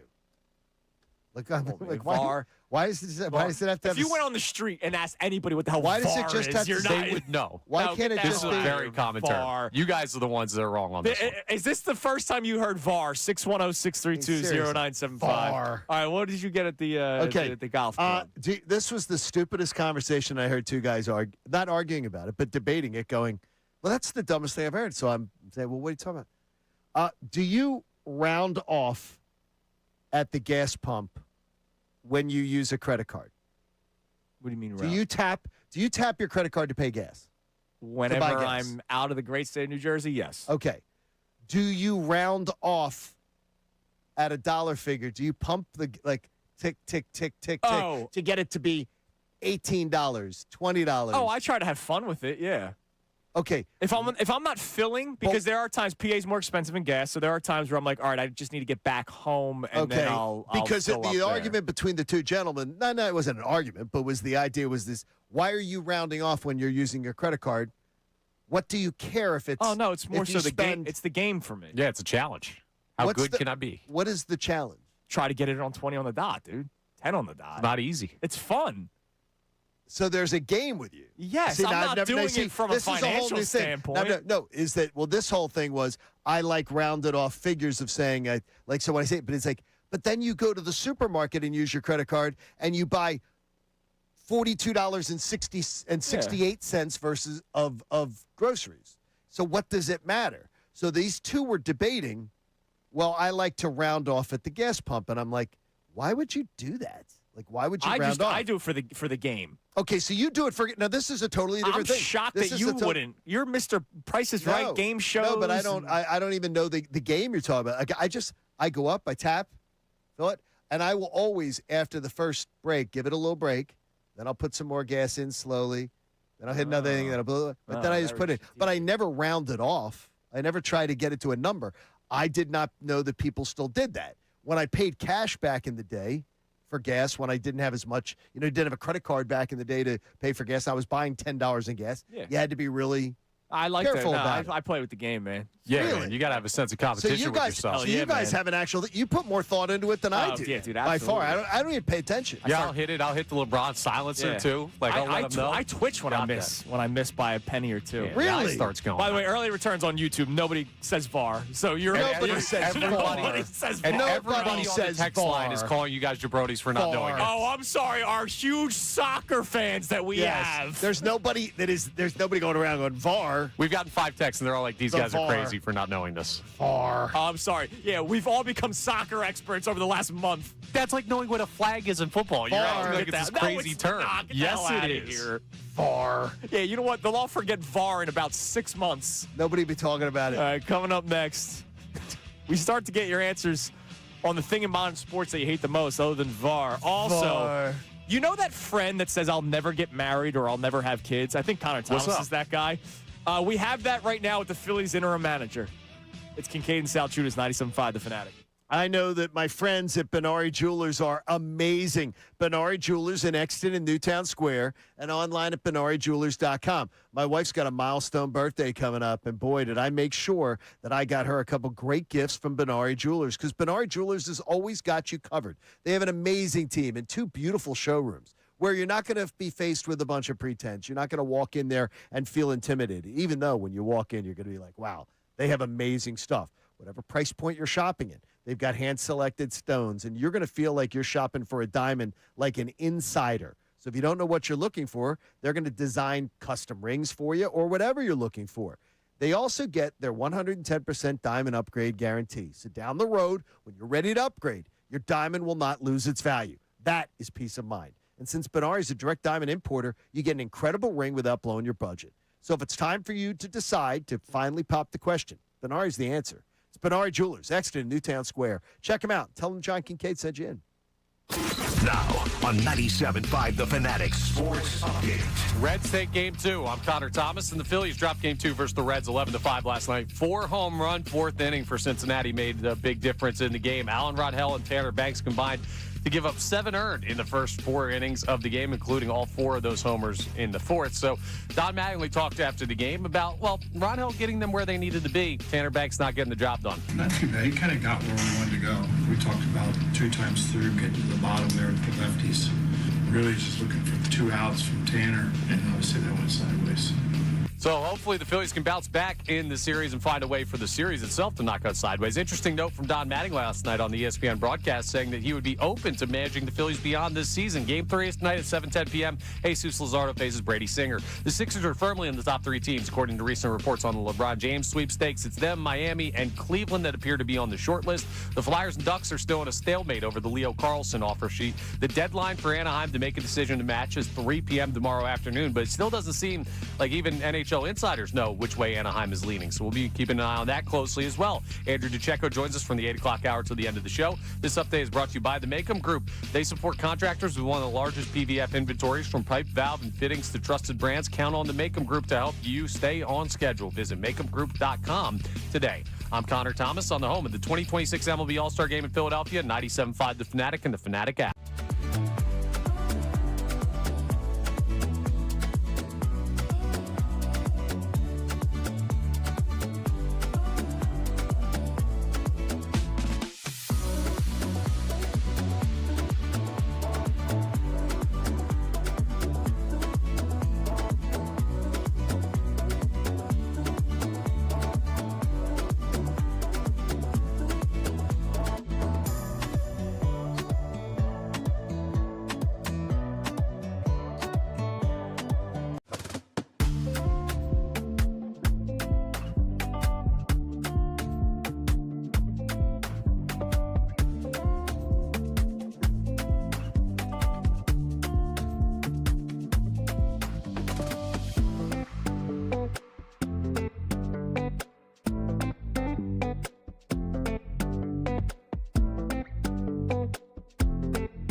Check out youtube.com/975 The Fanatic Philadelphia. More of Kincade and Salciunas coming your way now. 7 a.m. hours brought to you by the BetParks online casino and sportsbook app. Live bet sports on the BetParks app. Play all your favorite casino games. There's always another way to win on the BetParks online casino and sportsbook. Got to be 21 in Pennsylvania, Jersey, or Maryland. Gambling problem? Call 1-800-GAMBLER. Don't forget, it is a Thursday morning, Debate Day Thursday, so we're taking your random debate questions, but also Andrew DeCecco will be in studio from 8 to 10 today. And if you missed it earlier, John Kincade saw a really, really cool article from The Athletic about peak ages by position in the National Football League. And you told me that the Eagles are, like, set up perfectly.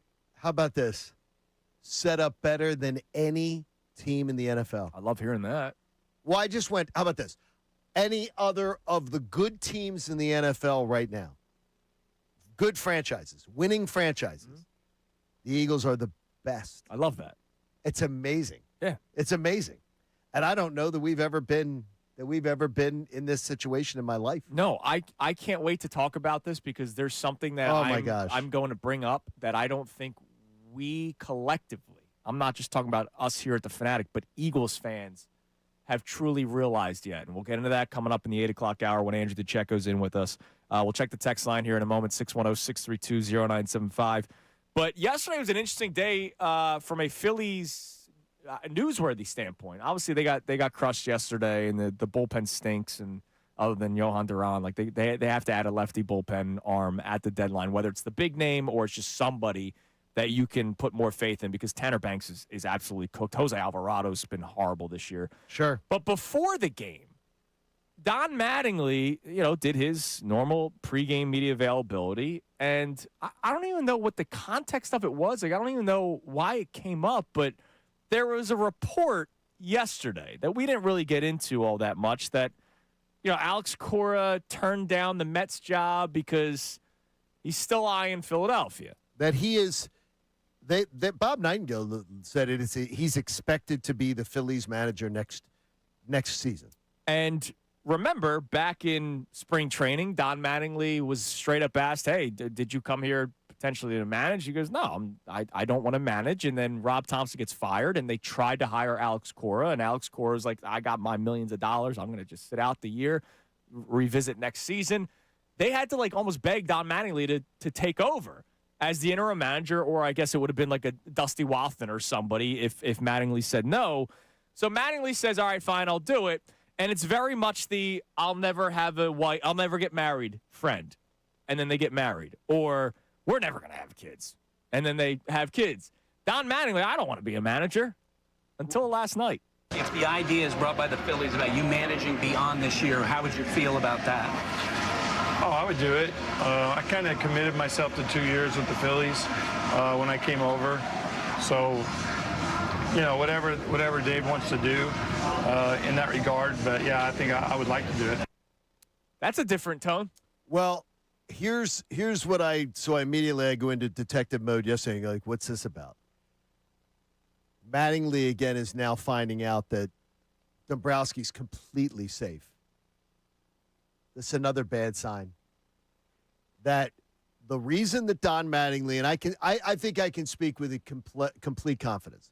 The reason it took Don Mattingly a day and a half to accept the Phillies interim manager job was because he was worried about the perception of working for Preston, having to work reporting to his son, even though it's Dave Dombrowski.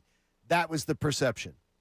But because it was Dave Dombrowski still being the boss, it was okay because Preston would not have to be his direct boss. That tells me he knows Dave Dombrowski's completely safe and Dave Dombrowski's going to be here. And that's not a good thing for any of us. That means Dave Dombrowski. That means Dave Dombrowski's completely safe.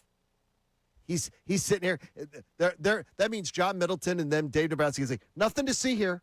Oh, no, we're okay. Wait, so you would cut ties with your relationship with Don for the sake of Philadelphia? I would. No. If Alex Cora is available, and I thought it would shock you, and I didn't mean to put it in my notes, but I did. If Alex Cora is available, I want Alex Cora. I want Don Mattingly gone. If Alex Cora, not right now, the interim, I want Don Mattingly to take over. Yeah. If when they take over after a lockout, I want Alex Cora taking the job. If he wants the job. Alex Cora is widely considered one of the brightest minds in as far as a really good younger manager. I don't want a guy pushing 70 to take on what the Phillies are going to be taking on. And the Phillies are going to be taking on a really bad situation after this lockout. They're going to be in one of the worst situations in baseball. And if Alex Cora wants that job and really wants this job, then I'll take Alex Cora because I don't think you're going to find a lot of guys that are going to look at the Phillies situation and go, that's a great situation. We got a bunch of aging guys. This is great. We got a 35 opening day after the lockout.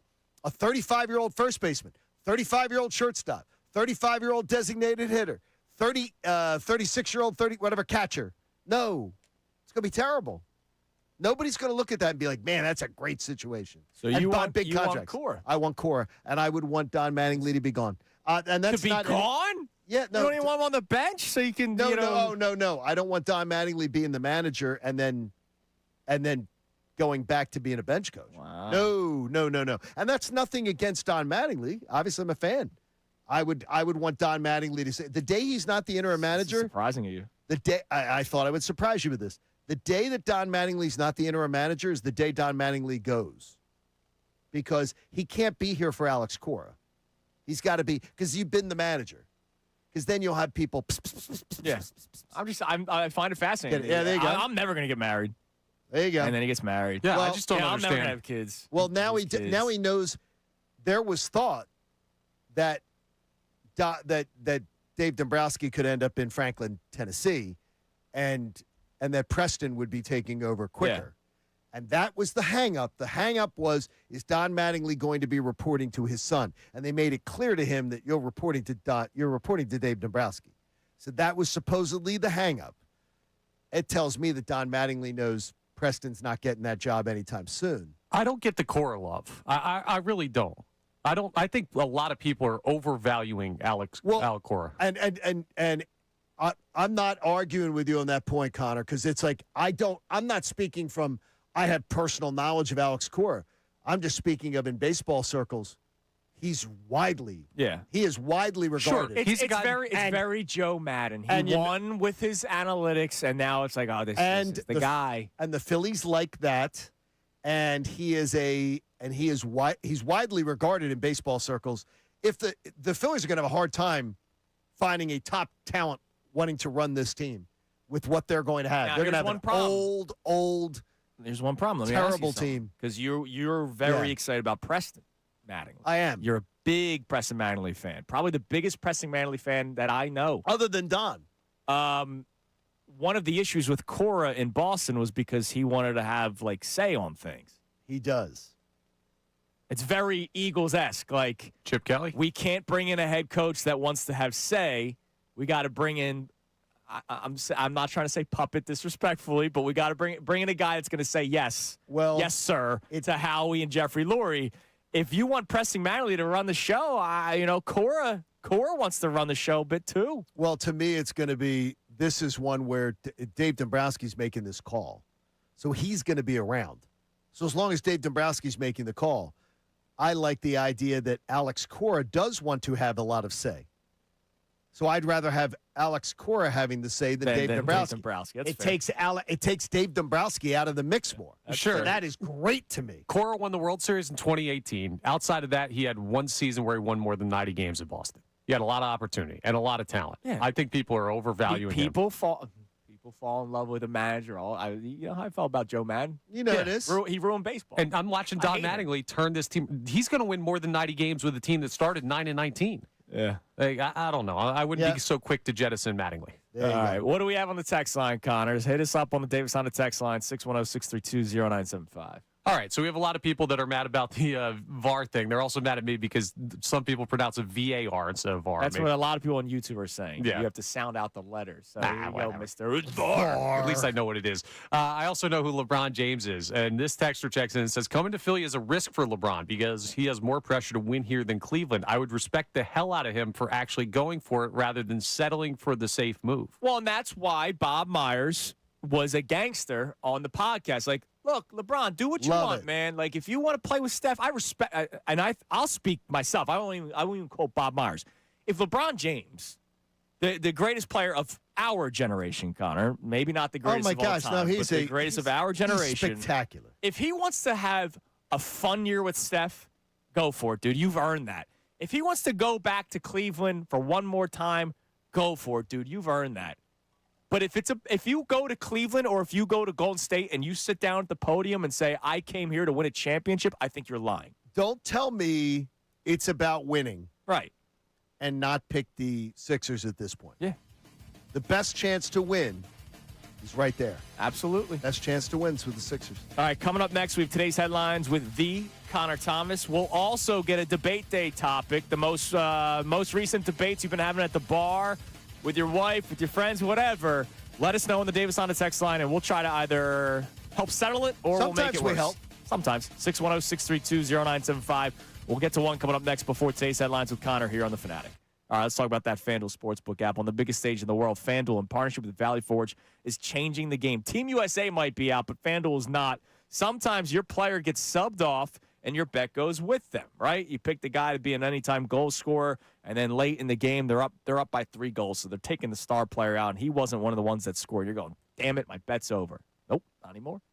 FanDuel Super Sub. If your player is subbed out, your bet stays in because the player, once they leave the match, whoever replaces them, your bet stays alive with the substitute. So you're still in it until the final whistle, which for some of us, not huge soccer fans, but we like watching the World Cup. That's a benefit. Visit FanDuel.com/local to get started now. That's FanDuel.com/local. Let there be goals this summer on FanDuel. You got to be 21 plus and present in Pennsylvania. Gambling problem? Call 1-800-GAMBLER.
John Connor, Kincade Salciunas, Philly Sports Talk, 97.5 The Fanatic and the Fanatic app. We just saw our man Andrew DeCecco in the hallways.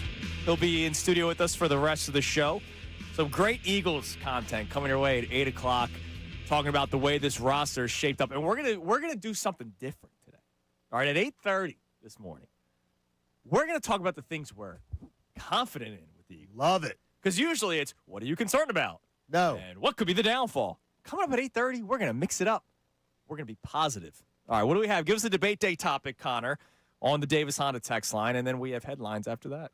So part of the debate day conversation we need to have with our listeners, some people are sending in like the typical debates that are like the big questions of the show that we've already had. So the one that we've gotten so far is, what do you want to see the Phillies most get at the deadline, reliever or starting pitcher? Reliever. Yes.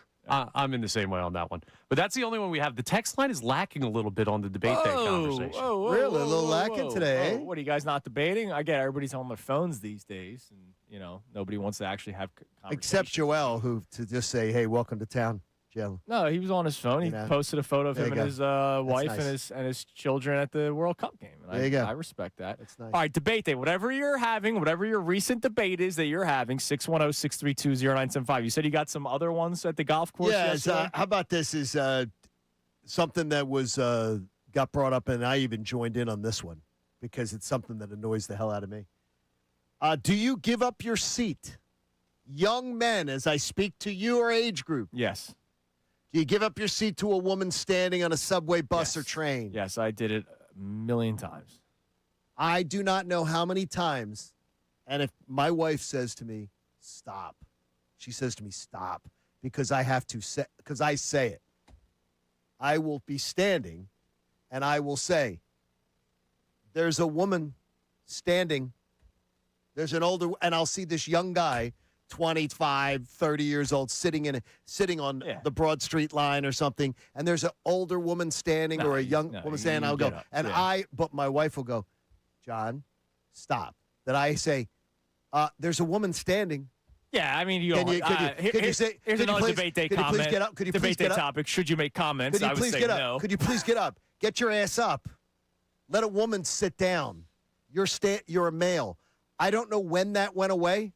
I don't know when dads stopped teaching etiquette. But do you do that? Yeah, sometimes I do, sometimes I don't. It depends if they're like with a group. Because the Broad Street line, I'm only ever on it for Phil's games. Yeah. Well, what about if you're on you're ever on a bus? Like there are people with like we were on the bus for going to the PGA. Okay. Going to the PGA, back and forth to the PGA, and there were young guys sitting there doom scrolling, and older women standing, and I'm like, dudes, get your ass up. Yeah, if it's stand up, get up off your phone, stand up, and let a woman sit down. If it's an older lady, absolutely. Not like even a billion older. times out of a billion. If it's a girl my age and she's like with her friends and they're all like standing in front of me, and there's like a group of 4 girls, I'm not going to get up and offer one of them my seat. No, you will offer one. No. Whichever one you're most interested in. No, I don't do that. Hey, you specifically, would you like my seat? Connor, because I'm shocked at that because I would think you There's would. 4 of them. What am I going to pick one? I get what you're saying. Would you like? Would all someone, of you like to sit here? No, you don't say that. Would somebody like to sit? Would someone like to sit? A guy sitting there. You look like such losers. Sitting there, you got a woman standing there, especially a woman standing there, and you're sitting there as an able-bodied male. Get the hell up. As Money Mar chimes in 2026, John, maybe somebody doesn't want preferential treatment. What if somebody? Then you offer, and then they can decline. It is ridiculous. And don't give me this equal rights crap. No, that's not what it's about. Equal rights has nothing to do with a woman standing, a man being in any way chivalrous. So you don't open a door for a woman? You don't open doors for women? Only, you don't I do actually that? close them and for men. hold them closed. Yeah, I only Connor, open doors for men. Connor, you are a charming man. It's time now for today's headlines with that charming man. Today's headlines with the Connor Thomas. And it's brought to us by Lundy Law for over 70 years. Lundy Law has been fighting for injured people. If you need them, like someone not giving up their seat on the bus, remember the name, Lundy Law, your injury lawyers. Visit lundylaw.com. That's lundylaw.com. We're going to start with a little bit of a longer clip than we normally use here in today's headlines. But Jimmy Rollins was talking on the 611 or the 611 podcast he and Ryan Howard do together, and he told an interesting story from his playing days about what he liked to do when the Phillies traveled to Montreal. If we had a weekend, he knew I loved Montreal. Sundays was my day off. It was automatic. But we had lost 6 in a row coming in. I'm out all night. I don't even think I go to sleep. I just go from hanging out to packing my suitcase into the to the locker room. And I come in, and Pat Burrell, he has a little cup in my chair. I'm like, nah, what's this? You must not know. I don't play Sundays in Montreal. And he gave that little pat. He's like, oh, you must not have looked at the lineup. I'm like, for what? We worked this out last year. I do not play on Sundays in Montreal. Go look at the board. Rollins leading off. I walk straight into Bo's office, open up the door. He's like, I know. My bad. But we lost 6 in a row. We need you out there. I'm like, Bo, do you know what I was doing last night?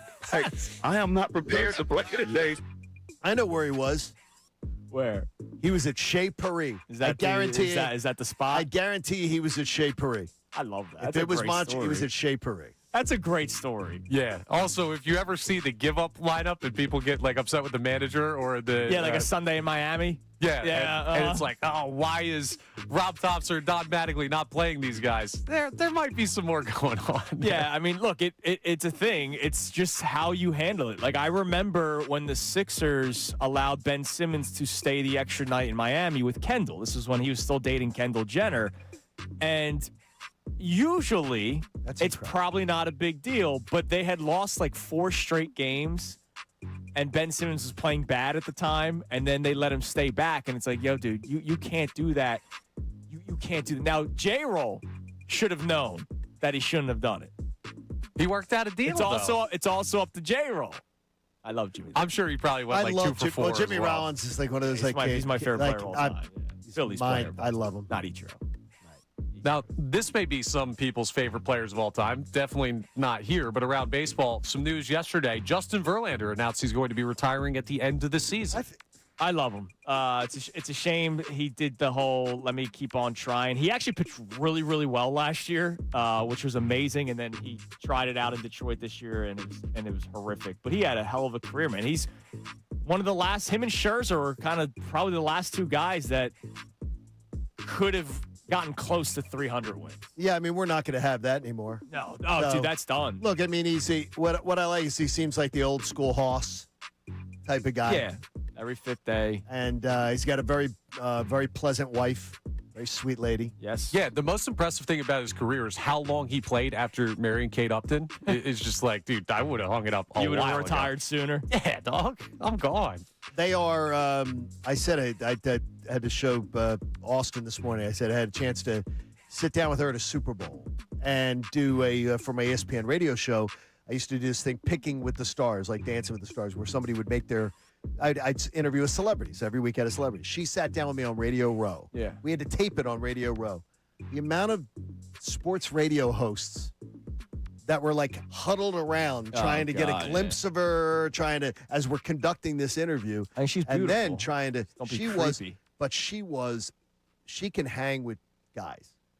Kate she can hang with guys. And then she ended up coming on again because I found out she was a Georgia football fan. I bet you didn't offer your seat when she sat down for the interview. I was sitting on a stool, so she sat in a stool right next to me. You should have offered her both. It was awesome. She was absolutely both stools. She was so cool, and then she came back on during college football season the next year to talk Georgia football, and her sister was on the equestrian team at Georgia. How about that? So she was a big Georgia football fan. I'm a big fan of Kate Upton. She's quite beautiful. But yeah, I like Justin Verlander. He finishes well. He's still pitching the rest of this year, but he's currently at 266 wins. He will not reach 300. He'll probably be the closest, like forever. I'd imagine so. Right? Kershaw and Scherzer. I can't think of who else. 223 for Kershaw, 222 for Scherzer. They're not even letting guys go for perfect games anymore. No, unless they change what qualifies as a win. Well, if they start doing that, then you destroy the whole record book. No, Verlander will be the closest 300 in a modern baseball ever. Again, that sucks. All right, coming up next, Andrew Zuchecko in studio. We got a lot of great Eagles talk ahead. Can't wait for it. That comes your way next here on The Fanatic. Now on 97.5 The Fanatic Sports Update. Not getting it done on the mound. I'm Connor Thomas, and that was the story of the Phillies' Game 2 loss to the Reds last night. 11-5 the final, and a 4-home-run fourth inning was a big difference maker. Alan Ronhell and Tanner Banks combined to give up 7 earned in the first 4 innings of the game. And part of the issue for the Phils this year has been lefty relievers. Don Mattingly talked about that afterwards. Well, obviously tonight didn't look very good. Really probably been searching for that more than anything through the course of this kind of season. So we'll see if the Phillies can find that with the upcoming trade deadline. Mattingly also mentioned on the ESPN broadcast of the game that he'd be open to managing the Phillies beyond this season. Not something we'd heard from him to this point. Game 3 is tonight at 7:10 p.m. Jesus Luzardo faces Brady Singer. The Sixers, they're in the top 3 teams according to recent reports on LeBron James and where his next team could be. It's them, Miami, and Cleveland that appear to be on the short list, so we're keeping an eye on that very closely. We're also keeping an eye on the situation between the Flyers, Ducks, and Leo Carlsson. The deadline for the offer sheet match from Anaheim is 3 p.m. tomorrow afternoon. Still doesn't seem that insiders even know which way Anaheim is leaning. So anybody's guess. We will have the news when it breaks. Andrew DeCecco joins us coming up next. He'll be with us for the remainder of the show. I'm Connor Thomas on the home of the 2026 MLB All-Star Game in Philadelphia, 97.5 The Fanatic and the Fanatic app.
Coming up at 10, Middays with Marks. Now more of Kincade and Salciunas. 97.5 The Fanatic and the Fanatic app. All right, it is 8 o'clock here on Kincade and Salciunas, 97.5 The Fanatic. Plenty of Embiid discussion still to come. We've been talking some Phillies as well. But in studio now with us for the remainder of the show from Inside the Birds and, of course, all over the place here on 97.5 The Fanatic. Our man Andrew DeCecco is here. What's up, brother? Good morning. Good morning. Great to be with you guys. How's everything? Things are great. Still celebrating the Jaylen Brown trade and finding different angles from the Jaylen Brown trade. One of them, back-to-back days, this show has been able to have content from a billboard. Yesterday when I was driving in, I saw the billboard for the MLB All-Star Game. It was not a local billboard. It was a national billboard that was just here on the Ben Franklin Bridge, and it showed 4 players: Yordan Alvarez, Bobby Witt Jr., both great players in the American League, Shohei Ohtani, who we all know, and Bryce Harper. And so we got into a discussion of, I guess Bryce Harper's still a face of the league if this is who Major League Baseball is promoting. This morning when I was driving into work, get your season tickets now for the Sixers. Maxey, Edgecombe, Brown, and Embiid. And so our question for the people today at 610-632-0975, before we get into the Eagles talk, I want to get your thoughts on this.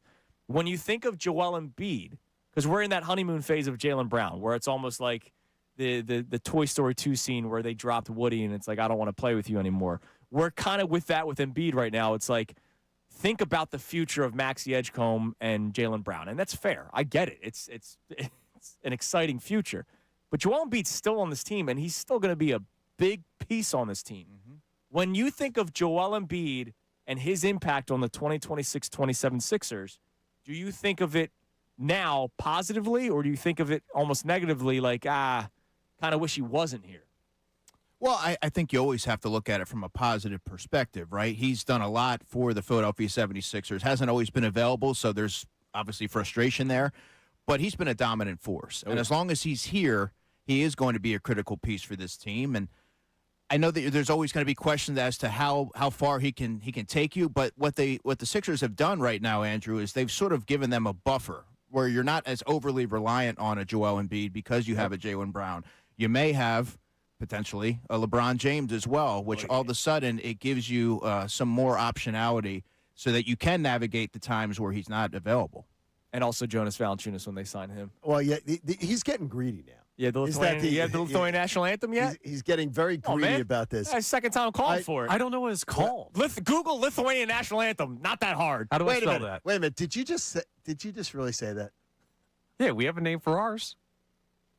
The national anthem, the Star Spangled Banner. No, Francis Scott Key did not name it for no reason. But if you Google American national anthem, it would. I bet you it would pop up. Yeah. You don't have to Google the Star Spangled Banner. Fine, we'll get it by the end of the hour. I'm looking at this, and this is the one where I was so interested to pick this man's brain today. I'm looking at the Sixers and saying the Sixers have a real opportunity here, and they're already well down the road of doing it, of creating a roster, a legacy, an opportunity to have something where they set themselves up to have a roster that's sort of like the Eagles, where it's young, where it's evolving, where it's vibrant, where it's not. I mean, just a few weeks ago, we were talking about a Sixers roster that looks stagnant. Yeah. And now we're talking about one that is young with a future, with a window of opportunity that's wide open. Yeah, it has some life to it. And it's probably going to take a couple years for it to be fully realized. But what you're seeing is they're starting to build a foundation that has a lot of homegrown talent at the nucleus. Kind of like the Eagles have done. You look at their defense, a lot of those players are entering their third season together. So I can understand where you're coming from, John. There should be a lot of optimism in the way that they're constructing this roster. And they still have a couple of pieces that they need for me to be fully convinced, but they're certainly in a better place than they were just a couple of weeks ago. Yep, absolutely. Now, you mentioned the Eagles. John found a fascinating article on The Athletic. Who was it written by? It comes from The Athletic, and to me, I love the fascination of it because I think it works perfectly to Andrew DeCecco being here. Because it is. That's why I wanted to wait till 8 o'clock to bring it up. I think it's funny because I know that DeCecco will take this in directions his own little in his own little directions too. It's Jacob Robinson wrote it, by the way. It is the idea of the freight in the NFL is how rosters, what is the by position? The average NFL career length is always talked about. Yeah. How short it is. But it's by position group, what is considered the prime years? What are considered like the years of the prime of the quarterback, the prime of the running back, the prime of the wide receiver, tight end, everything. And they broke it down in a really, really detailed place. What really came out, what was really great and interesting about it is that the Eagles roster is freaking amazing. Like, it's amazing where they have this team right now. Yeah. And I can't get over that they have so many guys who are not even in the real window of prime yet. So check this out. One, you're correct, but this was never more apparent to me than when I was putting together my all NFC East preseason team. On offense, it's largely Eagles with some Dallas Cowboys mixed in. And on defense, there's about 6 Eagles that you can make the case for. So they have a lot of star power, but they also have a lot of players who are entering their prime in certain respects. So, I mean, it really puts things into context when you look at it in those terms. The all NFC East team. Now that you're all excited with this. You're even on this LeBron watch. I'm more excited about that. Yeah. I'm more excited about that. And to hear that it's so top heavy with Eagles just sort of reinforces my opinion that I feel so confident about this team. No, absolutely. I mean, it's great. Think about it. Quarterback, running back, Devontae Smith, but you also have George Pickens and CeeDee Lamb, who I went with. Tight end, I went with Jake Ferguson. Offensive line, pretty much all Eagles. So there's just a ton of star power and elite talent on that offense that needs to be realized with this new look offense under Sean Mannion. And then on defense, I think they're going to have a unit that's going to be challenging for the NFL's elite. So here's something that I'm going to say off of the article that you sent us, and it was a great read. It really is. It's a great read, but it's a dork boy read. Yeah, but no, it's perfect good. for me. It's like it's. I sat there and was just loving it. My biggest takeaway from this article, and really, I didn't need the article, but like it really helped enforce my opinion. We as Eagles fans, as we should be, are so in the here and now right now, right? Like the Eagles are once again favorites to win the NFC East. If they do pull that off, it would be 3 straight years where they win the division. We've seen them be to 2 Super Bowls in 5 years. We've seen them win a Super Bowl. I feel like as Eagles fans, we're so locked into the here and now and what has already been accomplished that we have not thought about how this isn't ending anytime soon. Like, I don't want to get ahead of myself because an injury can happen or a franchise-changing injury decision. Something could happen, right? Like, we are having legitimate conversations about the quarterback and the contract. But the way the defense is set up, as you mentioned, Andrew, especially with how young they are, and with the now attention toward the offense in the draft with Mekhi Lemon and Eli Stowers, you know that's going to be the focus probably over the next draft or 2 to add to this offense from a youth standpoint. This run of dominant Eagles football is not over in like the next year or 2. Like this should go till the following decade, right? 2030. Yeah, I mean, right? I would say so. Well, and yeah. I think Howie Roseman deserves a lot of credit for sort of evolving and changing his philosophy along the way, where they used to be so, I guess, fixated on adding outside talent, free agency, trades, and whatnot. Now that's sort of a supplementary, practice that he's going with. Instead, you're seeing a lot of, drafting and developing, and they've surrounded themselves with really proficient assistant coaches that are able to take their ability to the next level. So there's a lot of different elements here as to why the Eagles are in the position that they're in right now. I'm happy to take responsibility for all of that. And he deserves it. Do you think that there is do you think that there is a competition where the Sixers, Flyers, and them feel pushed by the Eagles? Or do you just think it's that they just want to be great too? Yeah, I don't know that it's a competition, but inherently when you see another team in this city do what they've done and achieve certain heights, you want to throw your hat in the ring. You want to measure up to them, and they sort of set the standard, and there's no complacency there. Well, I mean, I would argue that with the Phillies right now, there's some complacency. But with the Sixers, they're being a little bit more aggressive, more than we've seen in quite some years. The Flyers as well. But with the Phillies, that remains to be seen. But, John, I think the Eagles have sort of elevated the bar to a level that a lot of these organizations want to achieve. And they can't keep up? No. It's almost impossible to keep up. And we're not just talking about here in Philly, like the National Football League. Because there's a lot of teams that still – it's so funny, man. Like, we can go nitty-gritty, deep in the weeds football talk. Like, the trenches thing, the fact that teams still don't do that when the Eagles have shown you over the last 27, 28 years. Yeah, I was going to say Andy Reid as well. Like, this is a good formula. This is how we do it. This is how we do it. Like, yeah, during that time, there were a couple of dynasties because they had the greatest quarterbacks of all time, Tom Brady and Patrick Mahomes. But the Eagles are perennial division contenders. When's been like the year where you knew going into it was going to not be a playoff season? Year one of Doug and Carson, and that makes sense. It was a rookie quarterback, rookie head coach. Yeah.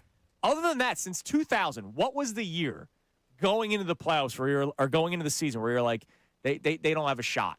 2020. 2020. I mean, you look at their receivers and their situation, that they weren't really. So 2 years out of 27? Yeah. That's pretty freaking good. Yeah, I mean, your point is well taken when you look at that body of work. And it's not, it's all about the Super Bowl, but. Which is crazy to me to think about it because, again, you're of the spoiled brat Eagle generation. When I was your age, the Eagles were such a dumpster fire. I mean, they had not ever given us anything like that. To think that the Eagles have become what they've become is so, to me, still, it is the biggest smile on my face. I still remember when Ant and I were doing Middays together, and I randomly just said it out loud on the air, like, I'm blessed to be an Eagles fan. It took him aback. Yeah, because it's like, wait, I've never heard somebody say that before. Because honestly, when I look at Connor and I look at you and I look at the guys of your generation and I say, when I was your age, the Eagles, you could never have convinced me if you had the time machine. You could never have convinced me, John, okay, all of your angst and all of your love of the birds and everything, it's going to pay off. And it's going to pay off in such a huge way that every year this guy DeCecco from the future will be telling you about how their roster is just loaded for years to come, how they're going to play in 3 Super Bowls in 8 seasons, how they're going to be like, nobody could have convinced me of that. Like, ever, it wouldn't have seemed real. It goes to show you what good ownership, yes, and bright minds and formulas, and when you find the formula, how much that could make an impact. I mean, look, Daryl Morey, I still think is a bright mind. I do too. But there's a difference between Daryl Morey's bright mind and Bob Myers' bright mind. There are levels to it, and you've already seen in the months that Bob Myers and Mike Gansey have been able to run the show. Did you expect Daryl Morey to pull off any of the moves that they've pulled off? Like, no, I was expecting another 37-year-old guard to join. He probably would have talked Kyle Lowry out of retirement. Like, no, stay. We want you for another year. It just goes to show you that when you have the right people in place. I don't know why I'm laughing at that line. Because that shouldn't be, we shouldn't be laughing at that line. No, it is. But we shouldn't be laughing at it. But we are. It just goes to show you have the right people in place. It doesn't matter what market you're in. Doesn't matter what team. Doesn't matter what history of your franchise it is. You have the right people in place. You're going to be good. You know something that they all have in common? Well, the successful ones, not including Daryl Morey and Dave Dombrowski in this case, they all seem to have a thirst for knowledge, information, and data, and they're constantly evolving, trying to make things better. And you look across the NFL, you look across sports, they all have that common DNA. And look, but here's in defense of Dave Dombrowski, I feel sick. Yeah, you really got to. In defense of Dave Dombrowski, he can go, look at these 3 fingers. Like, but that does nothing for me. No, I know, I get it. It does nothing for me. If Andrew, if you sat down in front of him and you said that, he goes, well, of course I'm always evolving. But, like, what I've done. I don't want to hear about what you've done. And I would say, what have you accomplished here? Absolutely. I mean, you're always good at your last episode, right? Yeah, and then he'll laugh at you like he laughed at Tim Kelly when on Patterson. I mean, which was wrong. Yeah, by I the mean, way. just think about that. Yeah. I mean, the complacency that you have to adopt a mindset like that. Because it's worked for him, and he thinks it's going to continue to work. Just like how Daryl Morey was like, no, this whole James Harden thing worked before. Let me do it again. All right, it's a debate day Thursday, and I know debates have come in. It's not that we haven't been getting them. It's just they're all sports, and like I get it. This is Sports Talk Radio. I prefer the oddities. I'd prefer the non-sports stuff, but we'll take your sports debates if you have them. There was a whole day of it yesterday with LeBron and MJ on the Midday show. Which, by the way, they did. When I heard they were going to do that, I was like, really? Like, how's that going to work? It was fun. Connor, I thought you did a good job yesterday. Connor, Thank you. I appreciate Connor, it. by the way, why did you preface? Connor prefaced himself like, this is going to sound really like you prefaced it like you were going to sound. You stepped up to the plate, I think you did great. You slapped a single. I was going to get into I don't a whole agree thing with why half what you said, but. Part of my argument was going to be that Jordan's a fashionista, is only known for the shoes. They took one good picture in the 80s because the cameras weren't good, and it was him dunking, and that's the only reason people like him. And then he locked in. But we did not get to that portion. I think he did. I think it was what was really interesting is I thought that had a chance to be a trite Jordan LeBron show, and those guys pulled off a really interesting take on it. Oh, they did a really, really good job on it. And Sean Brace is freaking weird. Yeah. in a good way. In a good way, but he's freaking weird. He's just very entertaining weird. What do we got? Give us a debate day topic on the text line. Davis on the text line. Feel the Davis difference in Burlington. So we do have a debate day question about some great players, but I think Bruce is going to wear this one. So Bruce checks in and says, my wife and I are both 4 for 4 Philadelphia fans. Is it fair or foul if your favorite player in sports is not from your team you root for? My wife thinks it's absolutely absurd that my favorite players are not Philly athletes. And he lists Jeter, Steve Nash, and Primetime, and says all of hers are Philly athletes. My and she favorite thinks player I'm of all crazy. time is Ichiro Suzuki. So, no, I will side with Bruce. I think Bruce is insane. Anybody below the age of 35 may answer the way you did. There's nobody. But naturally, I'm going to side with Bruce here. He's a fan of greatness. He's a fan of the sport. Yeah. But your favorite player is usually somebody that you are personally attached to. My favorite baseball players a couple of years ago both played for the Braves, and I hated it that Freddie Freeman and Ronald Acuna Jr. were both on that team. Look, I'm a Philadelphia sports fan. Don't get me wrong, but I'm a fan of sport too. Like, I'm going to watch greatness. I would stay up at night when Russell Westbrook was averaging triple-doubles. I just wanted to watch him play. I like other players, but they're not my favorites. Like, I can respect, I had a Ricky Williams jersey as a kid because he was a monster, and NFL Street was a sick video game. Yes. But, like, my favorite athletes are Donovan McNabb and Roy Halladay and I got Brian you. Dawkins. But Roy and guys Halladay like was that. your favorite player before he came to the Phillies. No, he was not. Okay, so you didn't like him? I respected him, but he wasn't my favorite player. This guy's a bum. Oh, wait, he's with us now? I thought he was good, and then we got him, and now he can be my favorite player. I will tell you again, that is a modern, what you guys are that's a modern phenomenon. I don't think that's true. Okay? I'm going to tell you I believe it's a modern phenomenon. I can tell you growing up, it was your favorite players. If you were to ask people who their favorite players were, 95% of people would have said, in my generation, would have said somebody that played for their favorite teams. Because we didn't have, you guys grew up in a different era. You grew up in a thing where you had Sports Center all the time. You had games. You could watch games of Sure, that teams. makes sense. We watched our teams.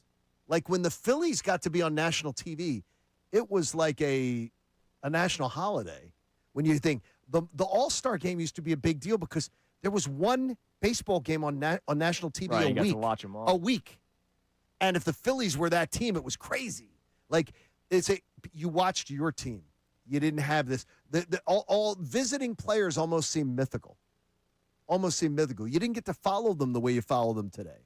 And to me... Yeah, but was it still the same? Let me ask you. Okay. I remember as a kid, I went to Phillies games all the time with my dad. But my dad, like, we did the 17-game plan, but when Barry Bonds was in town. Same thing, man. We bought tickets to go see Barry Bonds and the San Francisco Giants and Sammy Sosa and the Chicago Cubs.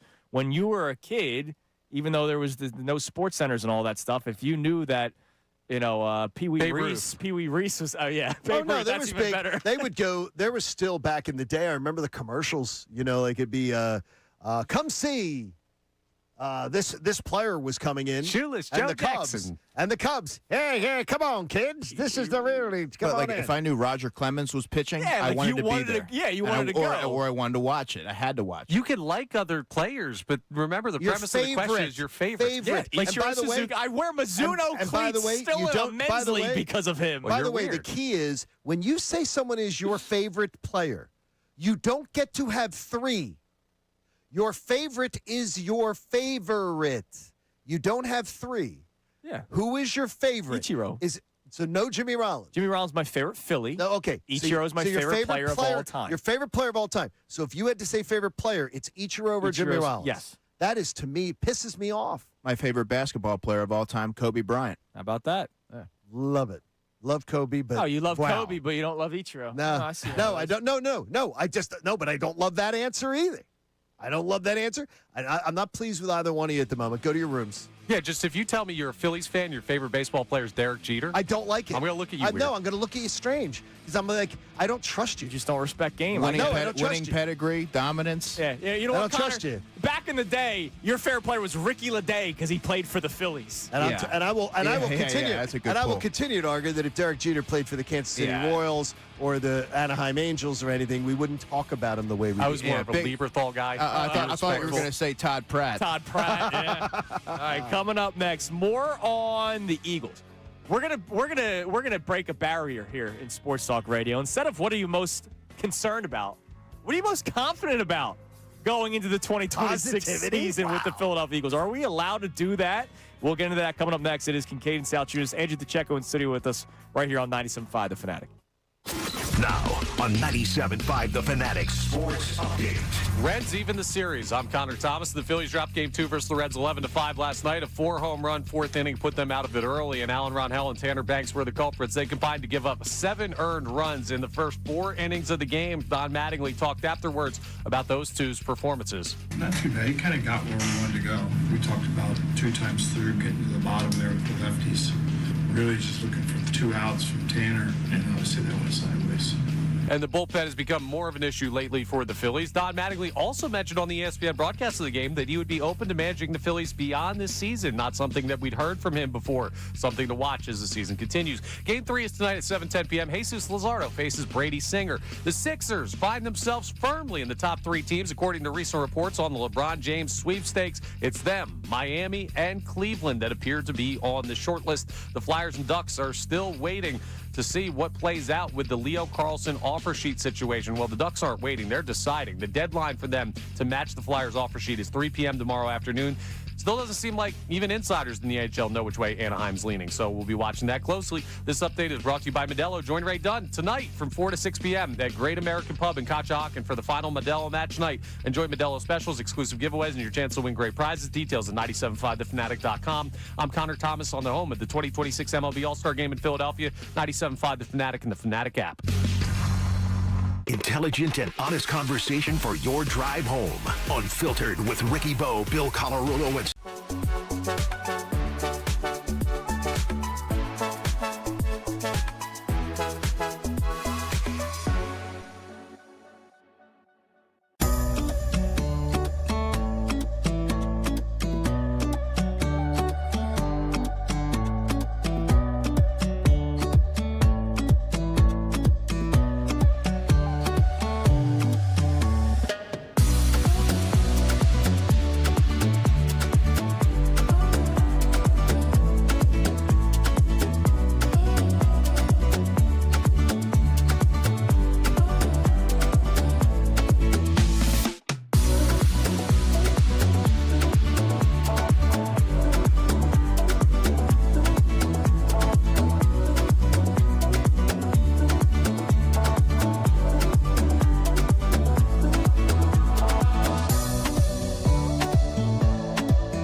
Salciunas, 97.5, The Fanatic. It is 8:31 here on Kincade Salciunas, 97.5, The Fanatic. Andrew DeCecco in studio with us as he is every single Thursday. Eagles talk. Confident Eagles talk. It is a debate day Thursday. We'll get to some more of your debate questions on the Davis Honda text line. Let's update the poll of the day first before we talk about the Eagles. It's the Joel Embiid discussion. I don't want that to get lost. When you think of Joel Embiid and the 2026-27 Sixers, do you think of Joel Embiid's impact and the factor that he could be for this team in a positive way or a negative way? Because just the other day we were talking about it. Would you trade Joel Embiid if you still could? And there was a quarter of our listeners that said that they would. So when you think of Embiid's impact with this roster, do you think of it positively or negatively? John Kincade shocked the world saying positively. So I want to know what the answers are right now on the poll of the day brought to us by Dr. Avedon Appel and the team at Iron Mountain Men's Health. The poll has been strong this morning thanks to Dr. Avedon Appel. What do we got? And it is growing. So when we had 24 votes on it very early, you said you made it 50-50 I made it with your vote. 50-50. I was the 24th vote. And when it was 50-50, I was like, oh, man, this is gonna be interesting today. Wow. Not so fast, my friends. Nearly 300 votes on this one now. 74% of our responders are saying a positive impact, only 26% saying negative. Okay. Good. I think that's the fair way to look at it because I do believe that Nick Nurse, though, is looking at one is the 1A, the 1B, the 1A, 1B is that he's looking at it as he's not looking at Embiid in the 1A, 1B. Yeah, but I don't think any of this is an Embiid problem. I think this is a Nick Nurse problem. I think okay, explain a little more. Figuring out how this all fits is not necessarily on Joel Embiid, right? Like, he has his skill set. It's very well known what he's able to do and what he's not able to do. It's on the head coach of the team to say, hey, here's where we need you. And if he needs coercing to listen to that, you're the coach. I hear you say that. It's just so – but I hear what you say, but you know how much cajoling and he's freaking high maintenance. He's a high-maintenance employee. So is every NBA star. That's why you got to bring in LeBron James. No, it's not, though. Bring in LeBron James. Get his act straight. I think that's what the Sixers need to do. They need to sign LeBron James. But Tyrese Maxey is not a high-maintenance employee. He's not. Just isn't. He's a different cat. Yeah, but the guy you have that you just traded for that we're all excited about, people in Boston would probably tell you he's a high-maintenance employee. We're all excited about him. Yeah, I'm fired up for him. All right, Eagles talk. Where are you when you I mean, it's so funny. When sports talk radio, it is what it is, right? What are you most concerned about? Look, I have, safety position.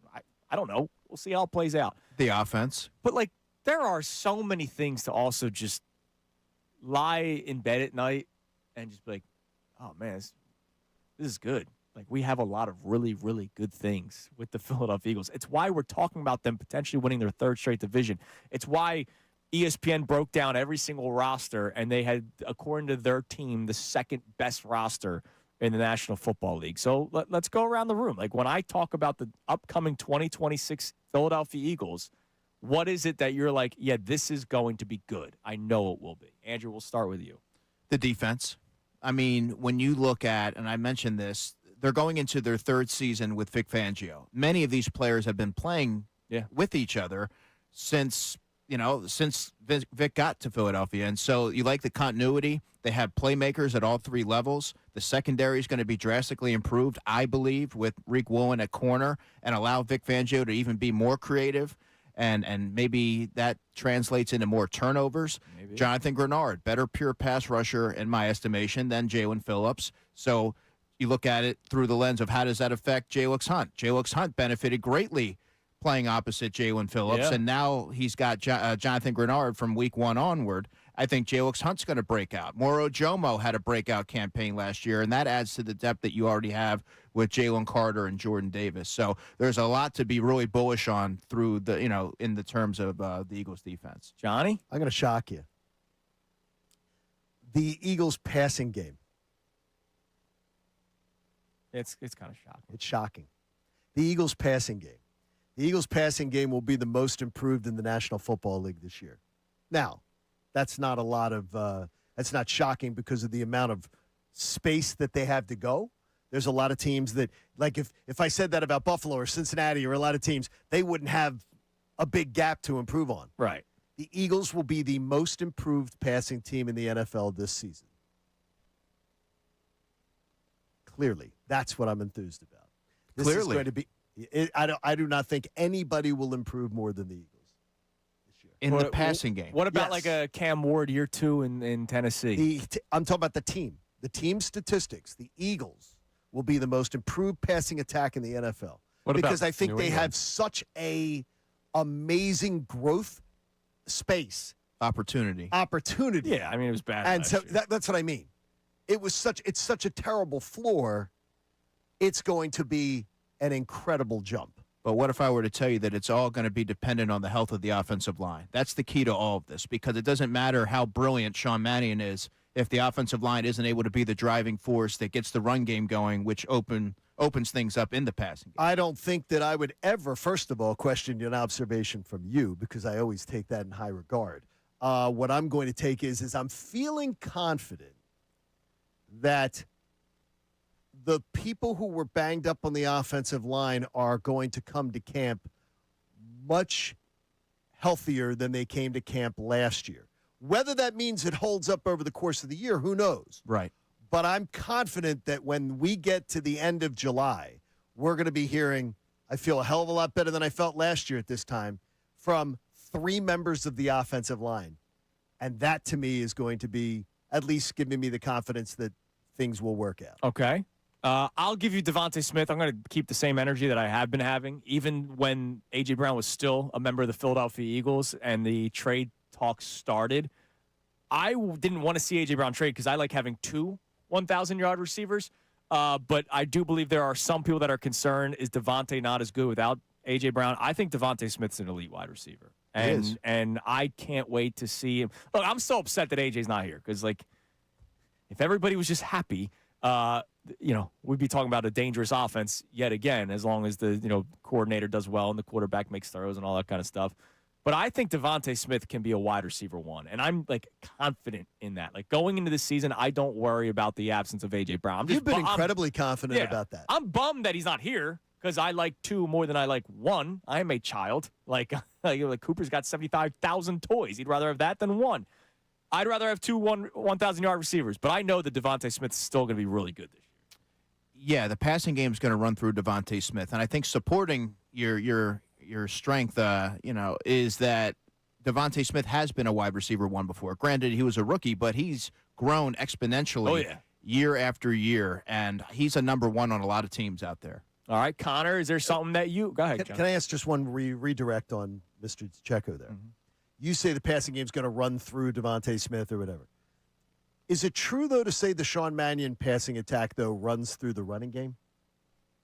Well, we don't know yet. We haven't seen a Sean Mannion offense, but I understand what you mean. Because when I watch video of Green Bay, the influences that he's coming in with, it's all going to be about the running game. I know that there is a lot of discourse this offseason about what the passing game is ultimately going to look like, but this, to me, is going to be all about Saquon Barkley and the Eagles' offensive line reverting back to or close to the form of 2024 where they were just dominant at the point of attack. And then all of a sudden you're able to do some different things off of that. So that's why I look at the offensive line and their health as the biggest storyline going into training camp. All right. Connor, thing that you're most confident in going into the 2026 season? It's a subset of the passing game, but I wouldn't go the full passing game. I think the tight end position is something that I'm really, really confident in because of the year Dallas Goedert had, but also what Eli Stowers can bring. And I think it's confidence even if the passing game fails because something that you're going to fall back on, like your security blanket, your safety blanket is going to be, hey, we can at least get the ball to the tight ends. And I think they got 2 really good ones.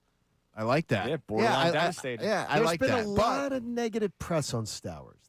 Well, how about this? Not negative press, but negative observations that he is just going to be a year 1 project. Is that so? Personally, for me, it's hard to go that route because I don't make too much off of spring practices. Now, that would be a setting where it is a passing camp, essentially, where someone like Eli Stowers should thrive. He really didn't factor all that much. He did have a sleeve on his right leg, but he's now had 6 weeks to absorb this offense. He went to Tight End University, which is a 3-day retreat where you get to pick the brains of other tight ends around the NFL, and maybe you have some more knowledge that you didn't previously have. And he also worked with Jalen Hurts, last week in Florida, he was amongst the other Eagles pass catchers, but getting that continuity and timing and building that relationship should give him sort of a leg up going into training camp if you're looking at it from an optimistic standpoint. I love that. See, look at that. We can do confidence here on Sports Talk Radio in Philadelphia. All right, coming up next, we will get a debate day topic because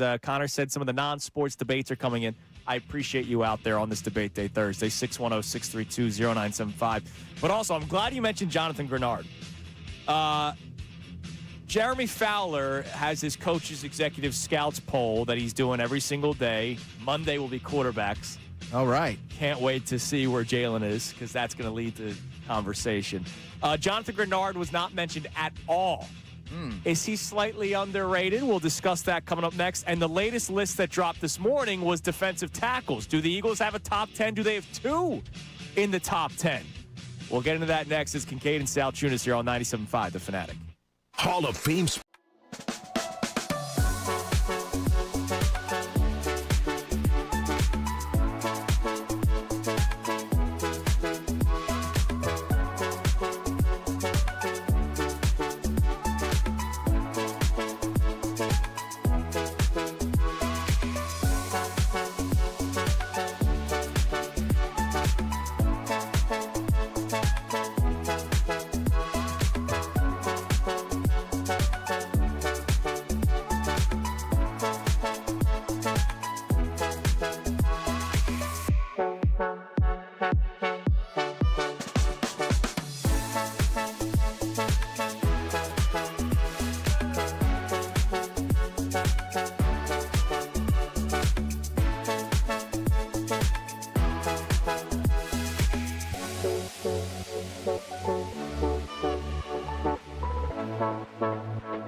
back to Kincade and Salciunas, 97.5 The Fanatic and the Fanatic app.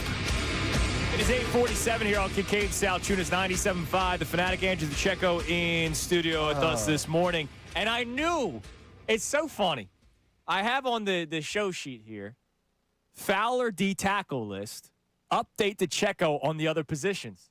And during the break, Andrew goes, man, I can't wait to hear this. Because I knew you never read any of these. Because you are not a summertime list guy.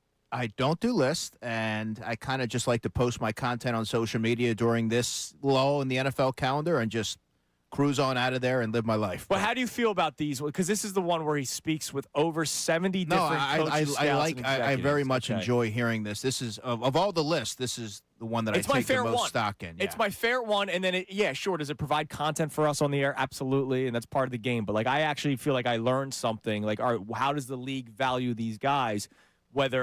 Am I on the same page as NFL people, or am I way off? Sure. So I'll just update you on some of the other ones. Running back Saquon came in at number 3. Are you surprised at that? No, because he's the same guy that he was in 2024. Last season, there was a lot of context behind his lackluster season, and it's all relative. I know that he rushed for 1,140 yards, but there were times where he was pressing, but he didn't lose anything in terms of his production. A high-ranking personnel official, quote, I'm not going to penalize him for a terrible all-around offense last year. He's still a 3-down weapon, and if I needed a running back for one season, I'm still taking it. It's like the executive, they took his quote. From yesterday when we did that. It's like However, one NFL coordinator said this, and it's something that you talked about a lot during the season. He goes, my only criticism is that he doesn't always produce when things aren't completely clean. Right. That's dating back to the Giants, tends to need things perfectly set up for him. We talk about the 2,000-yard season. He suspects that it's Brian Dable. I mean, why wouldn't it be? Coordinator. Dable and him are tight. He's talking specifically about the Giants when he was the coach of. It may have been. But he was 3. Yeah. He was behind Jahmyr Gibbs at 2 and Bijan Robinson at 1. I don't have an argument with you, but there were a couple that he was ahead of. Who was 2? Jahmyr Gibbs. I think Jahmyr Gibbs should be number 1. And Bijan Robinson 1. I love Jahmyr Gibbs. But Jahmyr Gibbs is my favorite running back. Give him 4 and 5, though. Give 4, 5, and 6. Because I had 2 of them ahead of him. McCaffrey 4, Jonathan Taylor 5, Derrick Henry 6. I have Jonathan Taylor ahead of him. You do? Yes. Ahead of Saquon? Yeah, based on I think ahead of Saquon last year. I think as far as his whole body of work, Jonathan Taylor. Injuries are a big problem with Jonathan Taylor. Yeah. And once Daniel Jones went down, it was over. I told you, fraud watch. Cornerbacks, the Eagles had 2 in the top 10, as you can imagine. Quinyon Mitchell. Mitchell was 6th, which sounds low. That's low, yeah. But here are the guys in front of him. I don't think you're going to complain. McDuffie at 5. Witherspoon at 4, Christian Gonzalez at 3, Derek Stingley Jr. at 2, and Patrick Surtain at 1. They're all really freaking good. Who would you absolutely I would not put Devin Witherspoon ahead of Quinyon And when we Mitchell. went through this, I said because they won the Super Bowl, that's probably why he's higher up on the list. What about Stingley? Stingley, I like a lot. I think Stingley at 2 is a little strong. Maybe Christian Gonzalez should be number 2. And this is coming from someone that everybody has their strengths. And when I evaluate defensive backs, that's something that I very much enjoy doing. I think Quinyon Mitchell should be higher than he is, absolutely. So the cool thing about maybe Trent McDuffie is an accomplished player. Oh, yeah. And he's a versatile player. But Quinyon Mitchell is just coming off an all-pro season. He doesn't have the interceptions in the regular season, so maybe that skews things a little bit. So. But when you look at his body of work and how quickly he's ascended in just 2 seasons, it's hard to put a list together and have him there at 6. One of my favorite things about this is it's like where the average comes out. So he does put where his highest vote was. Somebody did put him at 3 as the 3rd best cornerback in the NFL. By the way, Cooper DeJean came in at number 10 on this list. So they had 2 corners within the top 10 in the National Football League, which is great for us. Edge rusher, they did not have Jonathan Grenard and Jalix Hunt and Nolan Smith. None of them even got votes, like an honorable mention or also received votes. Not really surprised by that, especially because Grenard had a down year last year. 3 sacks. But do you expect him to be back into the conversation this upcoming season? I do. I really do. If you go back and watch any Jonathan Grenard from last season, and he mentioned this in his introductory press conference, that his pressure rates were as high as they've been. It just comes to finishing at the quarterback. When you get there, bring him down and finish the play. And he had some missed opportunities. He talked about that. He also had I believe, right shoulder issue that limited him to 12 games. But just the season before that, he had 12.5 sacks. The year before that, he had 12. He is a player that I think will really fit in well within the context of a Vic Fangio defense, and he's going to benefit from the players around him. All right, now here's the defensive tackle list that dropped this morning, 6 o'clock, right as the show started, but we like to let it cook a little bit. And, of course, we have our football expert, Andrew DeCecco, here. Here's the ranking according to scouts, executives, and coaches in the National Football League per the Jeremy Fowler rankings that he puts out there. It's not his personal rankings. It's what people inside the NFL say. Leonard Williams, the number 1 defensive tackle. Jeffrey Simmons, who was the guy that just got paid by the Tennessee Titans, he's at number 2. Jalen Carter comes in at number 3. The highest rank he got was 2. But Jalen Carter comes in ultimately at number 3, which is where he was last year. So back-to-back seasons. So nobody penalized him 3. for they liked last year. There are a lot of people that were. I hear a lot of people giving him some negative press for last year. Doesn't seem like the executives did. Maybe they're expecting the shoulders to be better, and if the shoulders are better, he's back. One veteran NFL defensive coach said, quote, he's a problem, a game wrecker. You feel his presence out there consistently. An NFL coordinator said, quote, he flashes 10 times a game but gets dragged far too often by average players. Gets dragged. He also commands a ton of double teams. Right, sometimes right. triple. Sometimes triple, right. Gets sometimes dragged. triple. I mean, in that that's Chicago strong. game, I mean, that was has bad, a little but bit that was of everybody credence. was, But everybody was bad. and that was the game where he revealed that he was dealing with something. And Right. when you don't have functioning shoulders, not just one, but 2, you're not able to disengage. You're not able to play with the same amount of power and violence that he typically does. Now, there are top 10, then the honorable mentions, then they also receive votes. So there are 3 honorable mentions, and then there were 5 also received votes. So we'll say there's 18 total. Where do you think Jordan Davis fell in out of the 18? Because he's on this. Of the 18? Yep. 14. What'd you say, 15? Andrew? 15. Yeah, that's where I was thinking. How about 10? Wow. So the Eagles have not only 2 top 10 corners, according to people around the NFL that are not around the NFL, in the NFL.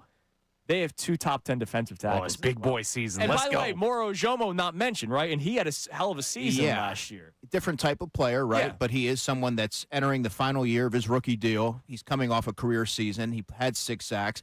By the way, he played 740 snaps, which led all Eagles defensive tackles. So I think his star is rising. He could be on this list next year. He also could command a pretty hefty salary on the open market as well. Might be somewhere else. Yeah. Yeah. So it's like Milton Williams from a couple of years ago, who, by the way, came in at number 9 on this list. But yeah, Moro Bill Ojomo Williams could get came paid. in 9, eh? He had a hell of a year last year. He did. He did much better than look. He did better than I always he admit did when I'm better than a wrong. lot did. Yeah. I thought he needed to send edible arrangement to Jalen Carter for getting himself paid, and then he was a stud last year. Oh, Milton Williams. Yeah, I knew that he had standalone talent. Man, I he did was- not realize he would do as well. I as thought he benefited a lot from Jalen Carter, much like most guys would, but he was great last year for New England. All right, coming up next, we'll reset our topics. And also, Andrew, we haven't asked your thoughts on this just yet. Twice in 1 week, a pitcher throwing a perfect game was pulled because we're all so worried about pitch counts. We asked the audience today, and we'll get some answers on the Davis Honda text line, the things in modern sports that you hate that aren't going away. It's just you kind of have to deal with it, but you can still hate it. To me, the pitch count thing, I'm starting to get really pissed off by it. You're taking away the opportunity of a lifetime for individuals in the sport.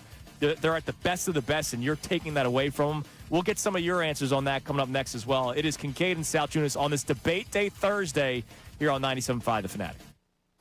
Now on 97.5 The Fanatic Sports Update. A rough night for the Phils. I'm Connor Thomas, and the Phillies dropped game 2 against the Reds 11-5 last night. There were 4 home runs allowed by Phillies pitching in the 4th inning that put them out of it early. Alan Rodhell and Tanner Banks combined to give up 7 earned in the first 4 innings of the game. And part of the issue with the Phillies this year has been lack of left-handed relieving. Don Mattingly was asked about that after the game. Well, obviously tonight didn't look very good. Really probably been searching for that more than anything through the course of this kind of season. They're still searching, and with the trade deadline coming, it could be a priority for them. Mattingly also mentioned on the ESPN broadcast that he would be open to managing the Phillies beyond this season. Not something we'd heard from him. Something to keep an eye on as the season continues. Game 3 is tonight at 7:10 p.m. Jesus Luzardo on the mound against Brady Singer as the Phils try and win that series. Sixers are firmly in the top 3 teams, according to recent reports on LeBron James' potential being here in Philadelphia. It's them, Miami, and Cleveland that appear to be on the short list. The Flyers and Ducks are still in a stalemate over the Leo Carlsson offer sheet. The deadline is 3 p.m. tomorrow afternoon. Still doesn't seem like even insiders in the NHL know which way Anaheim is leaning, so we'll be intrigued when the news comes down. This update is brought to you by the Makem Group. Visit MakemGroup.com. The Makem Group supports contractors with one of the largest PVF inventories, from pipe, valve, and fittings to trusted brands. Count on the Makem Group to help you stay on schedule. Visit MakemGroup.com today. I'm Connor Thomas on the home of the 2026 MLB All-Star Game in Philadelphia. 97.5 The Fanatic and the Fanatic. Kincade.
We know you want to hear more of what Andrew and John have to say. Don't worry, we will.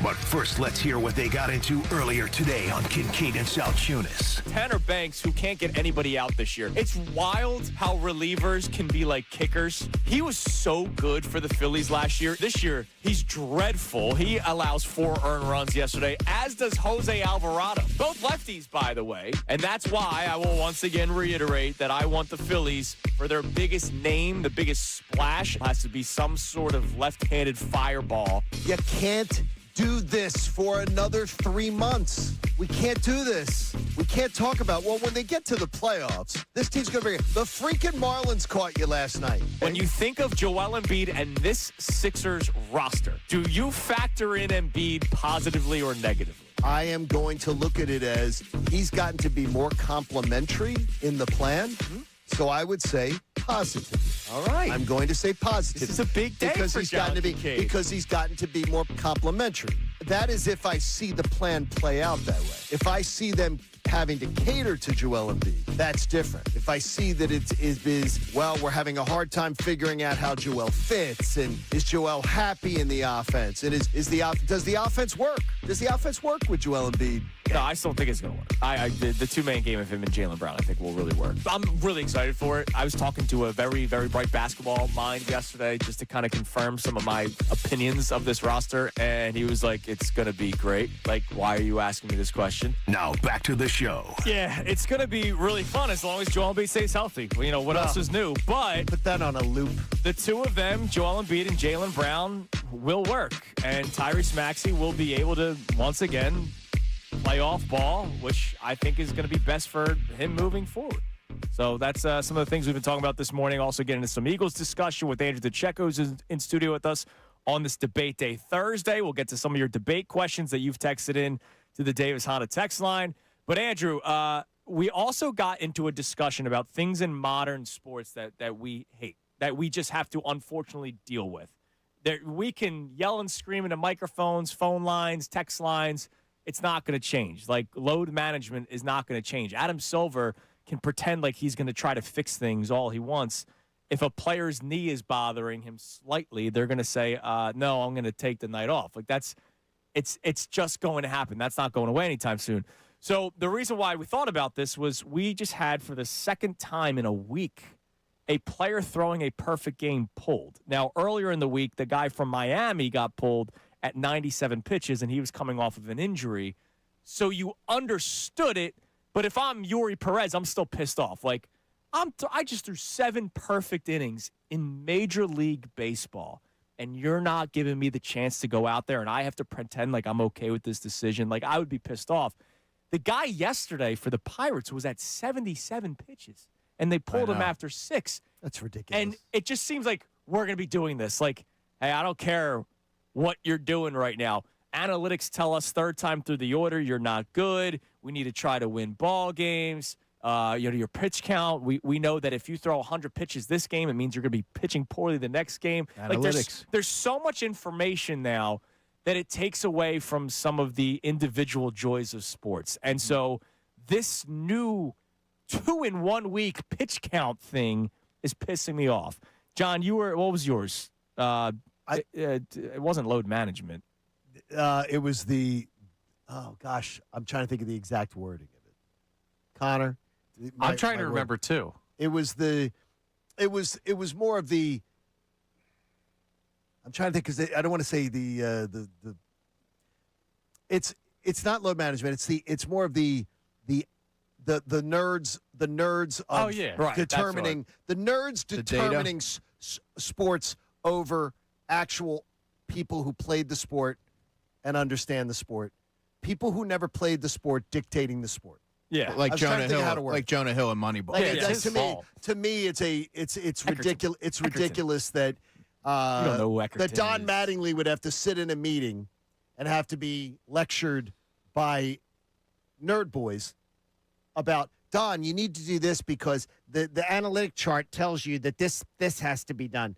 Don Mattingly is has to be sitting in that meeting going, nerd, get out of my face. Yeah, the thing is, that's outside of sports too. That's I won't get. What do you mean? I won't get too deep into the weeds, but there's people that are like, oh well, Instagram tells me this, so don't do it the way that you. Oh yeah. Oh, I got you. Oh yeah. Oh man. yeah. There's some of that too. Oh, dude, there's some of that too. I got you. Parenting.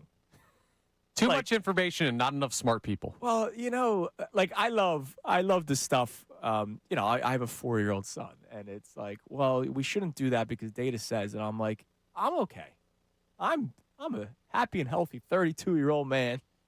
Screw your data. Like, I know what my mom was doing, when I was a kid, and I've turned out all right. Yeah, give him some whiskey. What's the worst thing that Yeah, exactly. Well, that's one of them. You can't put whiskey on a tooth of a baby. Now, I didn't.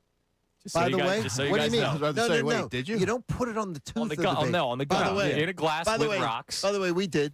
Yeah, and you turned out. We did. Liv's fine. Liv's fine. Oh, now she Liv, does. No, Liv's fine. Now Liv likes her drink though. Yeah, she does like her drink. You started that. She does like her drink, but no, we did that. Yeah, we did that during teething. Absolutely. So Andrew, what's something in modern sports where you're like, I hate this, even though it's not gonna go back, it's not gonna change. I hate this. Well, pitch counts, as you outlined, load management, I think, is putting a stain on the NBA. And, I mean, I look at the NFL. What's a catch? What's not a catch? There's a lot of inconsistencies there. And then I go back to the NBA. You can't play defense anymore. You can't. Everything is called, and I think it's sort of cheapening the game a lot. Yeah, I mean the rules, hand checking and all that kind of stuff. The rules have changed in basketball, and now everything's a freaking penalty. And there's a lot of way too much flopping. I don't know, and that's not going away. They literally came up with a flopping penalty or flopping foul, and they never called it. Like, was flopping called at all last year? I think it was at a point or another, but it wasn't often. It wasn't often. It wasn't the hip drop where it was never called, but it wasn't enough to impact anything. No. I'm trying to see how many. Imagine trying to explain that 15 years ago. Yeah, I know. It's ridiculous. It is ridiculous. It puts into context about how drastically things have changed. Since the league instituted an anti-flopping rule in 2012, there have only been around 110 total calls. What? I can watch. Well, are you kidding me? I can watch one game and there's 100 flops. 100 what? 100 what? 110, around 110 total flopping Over calls. 14 seasons? Were called, yeah. That's incredible. Yeah. So like 10 a year. There was over 100 in the Sixers-Knicks series. Right. Oh my just gosh. flops. Yeah, That's incredible. It's unbelievable. It's all man. Jordan's fault, man. He ruined this game. Yeah, Jordan did. Fault. Yeah. Please. All right. Give us a debate day topic. What do we got on the Davis Honda text line? You can feel the Davis difference. Check them out in Burlington, 610-632-0975. And then we'll get to some sports stuff. But what's the debate days we got going on? So you want a sports one or a non-sports No, one? non-sports. And then we'll get to sports text. Pete in Drexel Hill says, my debate is, are Marvel movies cinema? No. Yeah. Why? Because they're not. It's easy to do. One big guy fights other big guy, and people race to the movie theaters to watch it. They're entertaining. There are people in film that believe that the Marvel Universe destroyed Hollywood for a period of time. I know you're a big movie guy. I am a big movie guy, but I am not a Marvel movie guy. I don't either. think that's cinema. I'm not cinema. either. Okay, so it's not cinema because they have like cartoon characters in them and stuff? No, it's not. It's just like you know what you're like. It's very formulaic. Okay, Like when you see Superman or you see Batman, you have an idea of what you're going in. But there's formulaic movies that are cinema. I don't believe Saw is cinema, but I'll watch Saw. Final Destination. I don't believe that's Why cinema, is Saw but I'll not watch cinema? it. Because the guy on the little bicycle is going to put people in some sort of torture chamber, and they're going to have to try to figure out a way to get out. Wow, what a concept. I've watched it 9 times already. I love the Saw movies. No, me too. But the thing is, but I don't why is that consider not cinema? No, I consider like The Godfather as cinema. Shawshank is cinema. Shawshank is like the greatest movies of I all would say, time. No, those are great cinema. Yes. Those are great cinema. But they're still Goodfellas, yeah. Those are still cinema. I mean, is T-ball baseball? Technically, yeah, but you're not going to call it that. No, T-ball's not baseball. Marvel is the T-ball of... No, T-ball's not baseball. You're not pitching. There's no pitching. Yeah, Marvel's not No, T-ball's creating not crazy baseball. stuff like No, that. T-ball's not baseball. Exactly. That's the point. Thank you for agreeing with No, us. T-ball is not baseball. Glad we're all on the same cinema, side. That's cinema. It is a theater. It's a film. It's a film. That's what it is. Yeah, There there's are also films and there are movies. adult films. Do you consider that a cinema? Yes. John? It's cinematic. They are. Depends on the plot. Whether you Debbie want 'em. Does Dallas is cinema? If it's cinema, it's cinema. You know, yeah, it's whatever. Cinnamon. I don't know. Well, look, What I'm is also Ron the same guy is Ron that Jeremy an actor? you know. I went to Oscar. I went to the theater to see a movie called The Furious, knowing that it was just a movie filled with martial arts. Okay. And the story was pretty simplistic, but I remember walking out of there. That was great cinema. Like did you ever watch? Yeah, of course you Did you ever watch a Stallone movie? Rocky is cinema. Okay, not Over the Rocky. top? Okay, Yeah. so Rocky is his only cinema movie. Yeah, but like the Expendables. Yeah, it's Okay, not- because it's not I'm going to cinema. tell you is Yeah. Rocky was, by your standards, Rocky was cinema. Yes, because It it was more than just Nothing- boxing. there was nothing- depth to it. Nothing else then was cinema by your standards. No, the Cobra, Rocky 2, Rocky- Cobra No, is not no. cinema. Rocky Over 3, the Top is no. not cinema. Rocky Stop 3 or My Mom Will Shoot is Like, not cinema. No, what I'm saying is, so they're not. But I'm going to tell you, Rocky 3, Rocky 4, Rocky 5 aren't cinema then. Rocky 4 he saved the world, so No, they aren't cinema. that's cinema. No, because it's he stopped the Cold War because it's single-handedly. formulaic and it's stupid and it's like really like Rocky was cinema. I mean, best picture. Yeah. Cinema. Exactly. Then but Rocky 2 is not. No, Rocky 2 is still cinema.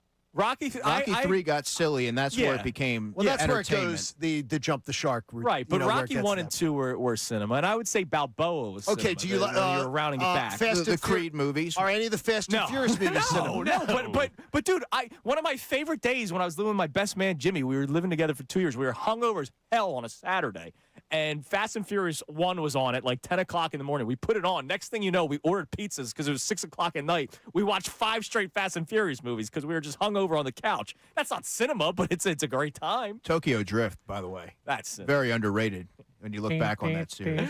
All right, give us a sports topic before we get in trouble. All right, you want a sports debate? Yeah, sure. All right, let's get into this one. The debate day Thursday. yeah. What are you debating with your buddies at the bar? That's what we do every single Thursday. This one's very pertinent to what we've got going on right now. You can only have one. Leo Carlson or LeBron James? Who do you pick and why? Carlson by a mile, 100 out of 100. It's 100. This better be. No, This is the stupidest. This is the stupidest. It is Carlson because you have him Yes. for a long time. He's whereas 21. LeBron, you're having for a good And he's a time. cornerstone. A He's a centerpiece. cornerstone. Yeah. Look, But he's a LeBron- cornerstone. if you're asking me year one, who has a better chance of winning the championship in their respective sport, No, well, that's it's different. LeBron. But if you're asking me, all right, am I doing 2 No. years of LeBron or hopefully 10 years of Leo Carlson? It's 10 years of Leo I Carlson. mean, Leo Carlson is a franchise-changing player. LeBron's going to be here as a piece of a puzzle. Let me ask you, where's Austin Matthews' ring at? Where's Connor McDavid's ring at? Like, here's the thing. Leo Carlson, great player. He's, 21? Yes. And you can project out. Every single place LeBron James has gone as a free agent in his career, you end up with a ring. You're Yeah, but it's basically not- guaranteed. no, you're not guaranteed. I'll you are guarantee not. it right No, now. you are LeBron not comes here, guaranteed. start the parade. It's I'll not a guarantee that right guarantee. now. I can't say that for Carlson. I'm going LeBron. All right. All right. I respect it. I respect it. I don't agree with it, but I respect I it. appreciate the respect. I have a sports-related question. Okay. Because this just popped up on my timeline. What's that? BG was on the NFL Network Good Morning Football today talking about the trade of A.J. Brown. So if Sean Rodman in the back can grab that, would love to hear what BG makes of the trade. Is BG playing for the Eagles this year? The Eagles have never closed the door on Brandon Graham, and I imagine that would be the only team that Brandon Graham would play for. However, circumstances have changed. Yeah. The Eagles are well stocked at defensive tackle, which is where he played predominantly last season, and they have an abundance of edge rushers as well. I would actually argue that edge rusher might be their deepest position on defense. So adding A.J. Epinesa, they drafted Keyshawn James Newby, who's a long shot to make the team, but defensive tackle, you're 6 deep if you're including Uar Bernard, and then you have other players. So right now, I think you need some different things to shake loose or really reveal themselves before that enters realistic conversation. Yeah, I saw him pop up, and I'm like, I know he got released, but it was the not June like 1st, we don't like you, you're cut. It's the your release we'll revisit.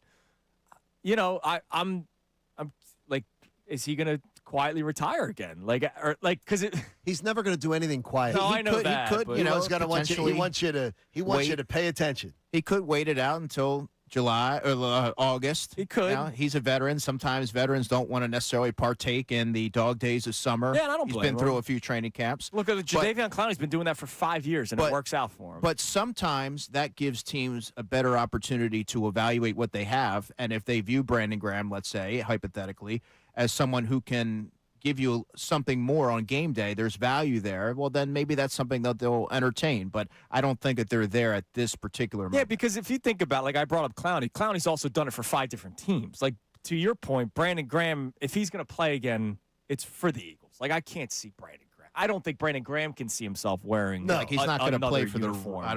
the Raiders or something. Right. Like, he's going to play for the Eagles. So you can't do the second retirement press conference because he already did that He could, the though. first time. No, he can't do that. Remember last year he did that stupid come and listen to a press conference, and it was for something he called the press conference, and it was for Oh, it was for the, something. it was for the drink. Yeah, it was for the drink. I mean, that was just a great so play. don't put anything by That was a him. great play Listen, by man, him. you got the ability. Don't Yeah. put anything by That was a great play. That was a fastball right down the pipe, man. That was a good one. I guess we just wait and see. Because he's not going to do a press conference. It's going to be he. No, I think they already had that press conference a couple years. I don't think they're going to revisit that. Yeah, and they needed him out of necessity last year, Right? I mean, what was our man's name from the Lions that played 2 games? Zadarius Smith. Yeah, and actually was pretty good. And then he was just like, yeah, nah, this ain't for me anymore. I'm done. Like, and then Brandon Graham, you needed him. They might not need him this year. And if you don't need him, then it's time to hang him up. Yeah, and he played very sporadically. Yeah. But if you need a fifth defensive tackle on game day and someone who he didn't really rush off the edge all that much, but if you think that you can use him for 10, 12 snaps a game, then maybe it would make sense. But I think right now, at least this is the way that I would approach it. I would just move forward with the players that you already have in the building and just sort of turn the page for as much as he's accomplished. Thank you, 97.5. We thank you, Brandon. All right, what else we got? What do we got on the text line when it comes to any of our discussions today, Connor? Yeah, so we have a lot of people checking in on the conversation of what they hate in sports and the things that bother them very much. We've had a lot of people talking about load management in the NBA. And we also had someone bring up the unsportsmanlike conduct calls in football that have become all over the place. Yeah, like the taunting. I don't get it, dude. Like, okay. I get what you say with this, and we always talk about this. We don't like them. Right. We all agree. I don't get why people don't understand. There's a rule. Don't do it. Like, don't do it. You lay a lick over somebody in the and middle. then you got to do the It's just stupid. They've been doing it their whole lives. I understand, but there's a rule. Don't do it. It's stupid to do it. What's stupid is we all agree the rule sucks. We all agree we all would love to be able to do 80. But there's a rule that says do 50, 55, or 65. They ain't stopped me yet. We'd love to be able to do 80.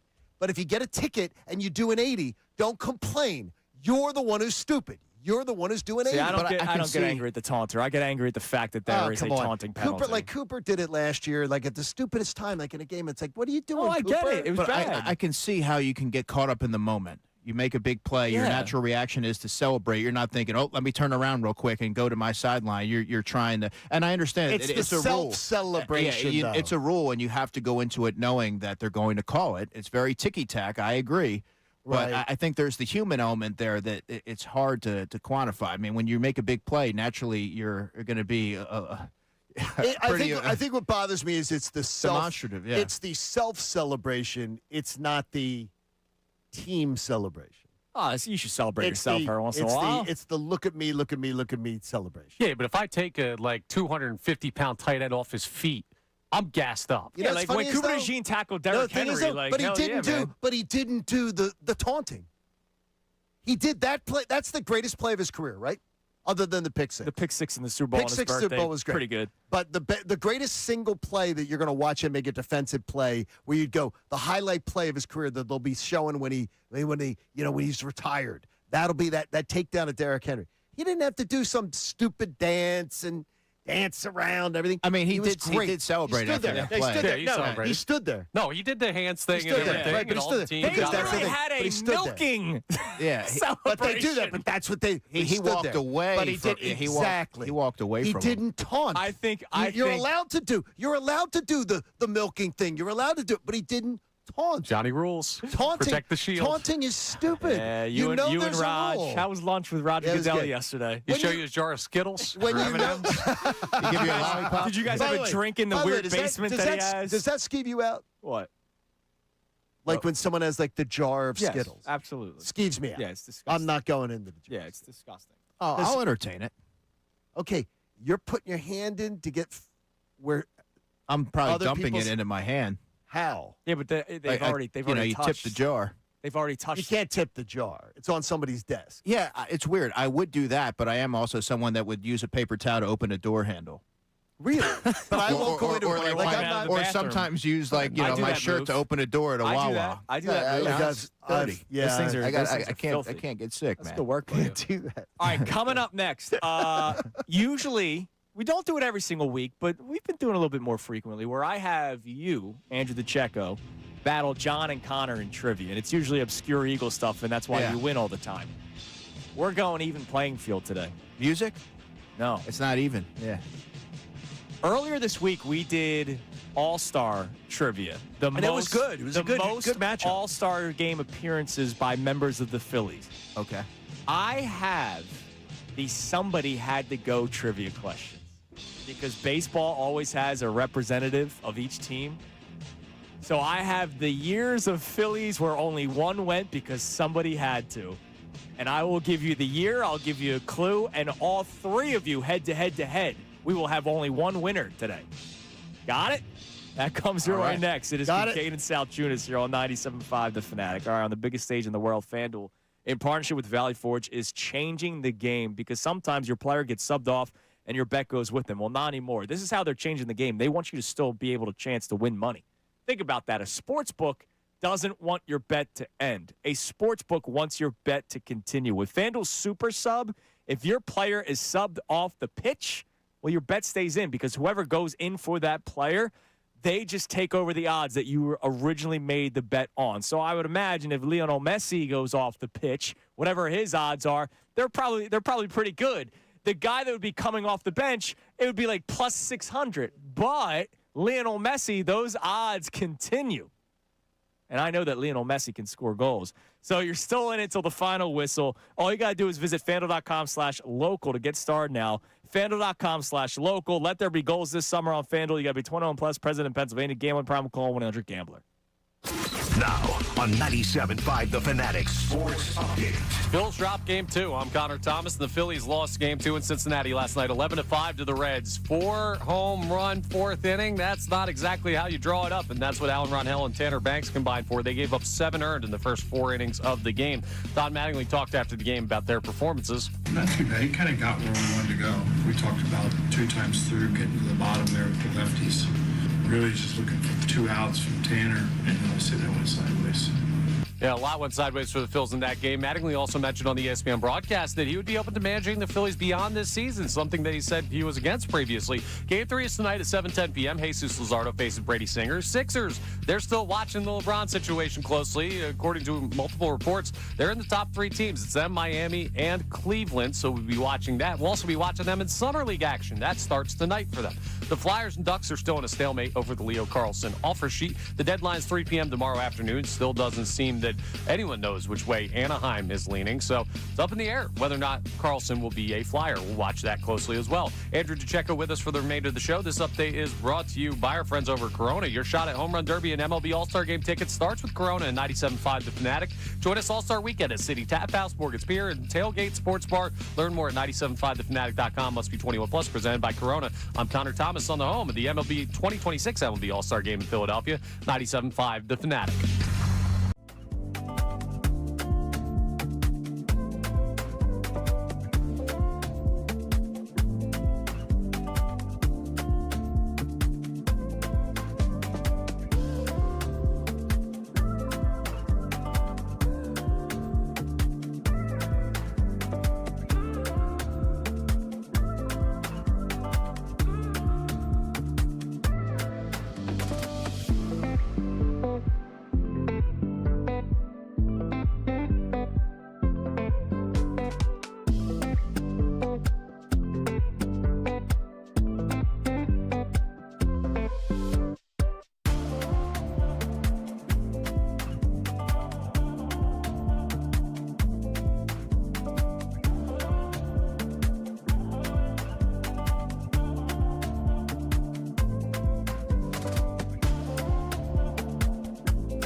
Faces, check out youtube.com/975 The Fanatic Philadelphia. More of Kincade and Salciunas coming your way now.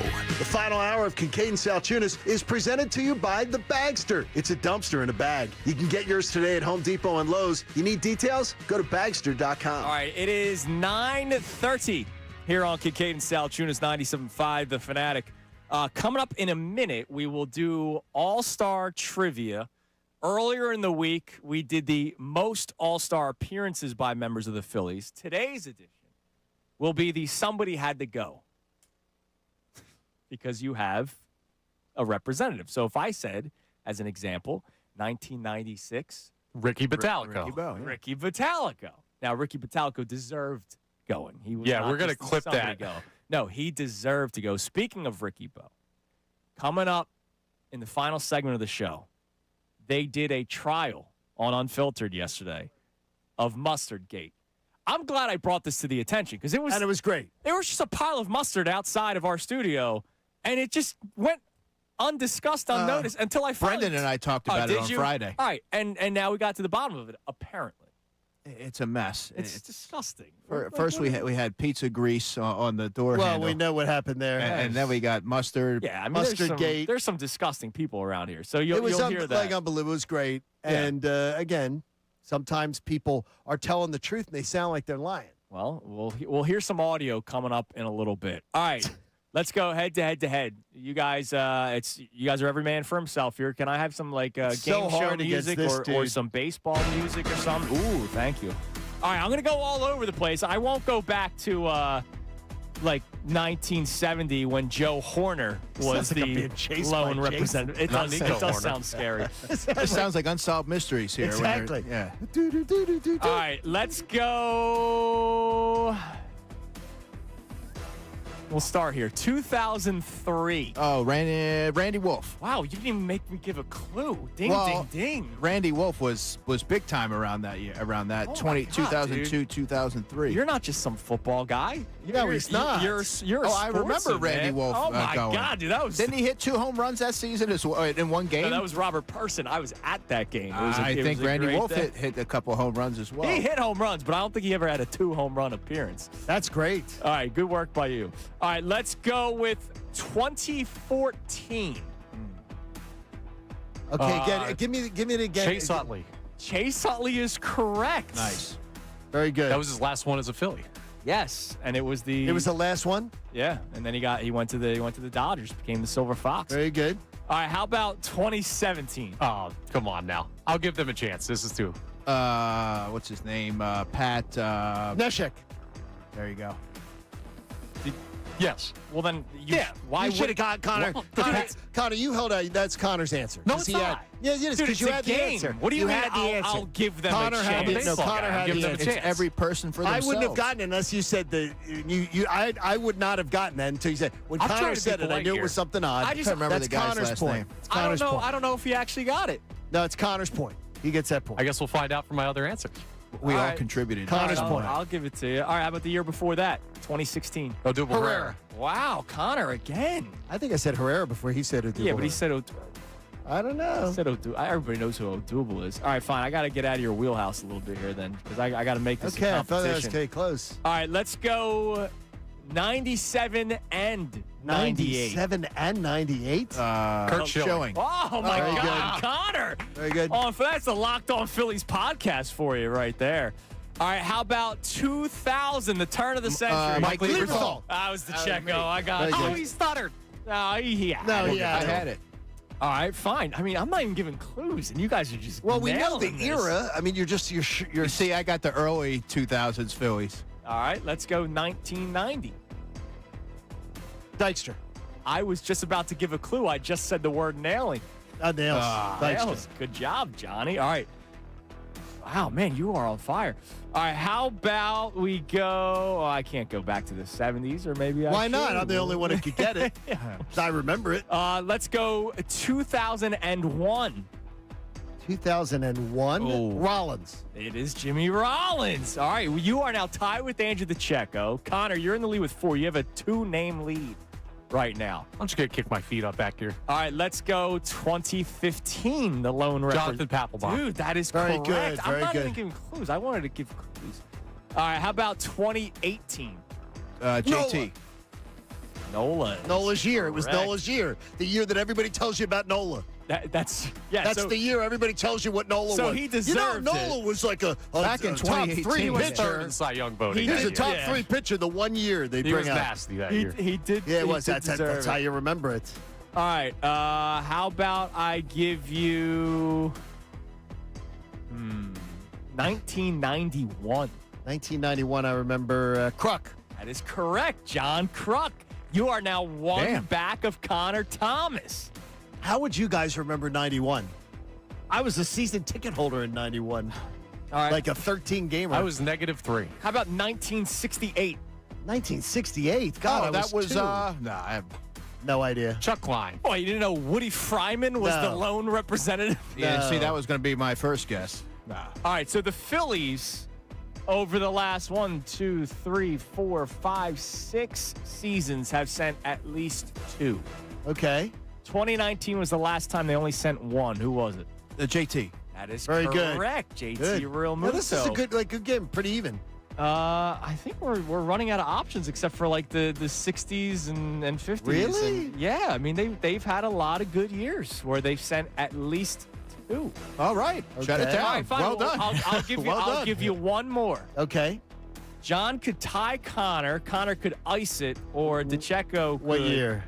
1983. Schmidt. That is correct. Wow. That's Look an at easy that one. rapid fire. That's an easy one. All right, fine. Then for the tiebreaker, we'll break the game up a little bit. In 1999, 3 members of the Phillies went. Lieberthal. Mike Lieberthal went in 2000. Kurt Schilling went 97, 98, and 99. So Lieberthal was back-to-back. Schilling, this was 3 straight. Who was the other Philly? Scott I know Rowan? who it is. I know who it is. Who I is used it, to work Rowan? with him. I used to work with him. Cheating. Paul Bird. That is correct. Paul Bird. Paul Bird. Okay, was so he on gets the a time worked with former Paul. I worked coworker with of Paul. his, That's not- And I get a guy that I was 5 years old for. I used to say. No. We can't Fine. keep tie breaking. No, we can't keep tie breaking. 2006. I would Everybody remembers the era I of would Ryan introduce- Howard, Chase Utley, and this man. I would introduce him as Phillies All-Star Paul Bird. 2006. Cole, 2006. Ryan Howard. Yeah, Ryan Howard. Chase Utley, and this guy. Flash Gordon. Yes. Tom Gordon. Wow. Dude, he ran away with it. Flash. No, I didn't run away with it. Connor was kicking our ass till the end. Well, hey, look. The Knicks came back and It won ain't a over lot. till it's over. No, I got the compare first anyone one. to the Knicks here. I got the first All one. anti. You We'll always you have did that. really well, though. You did really well, too. It's not fair, though.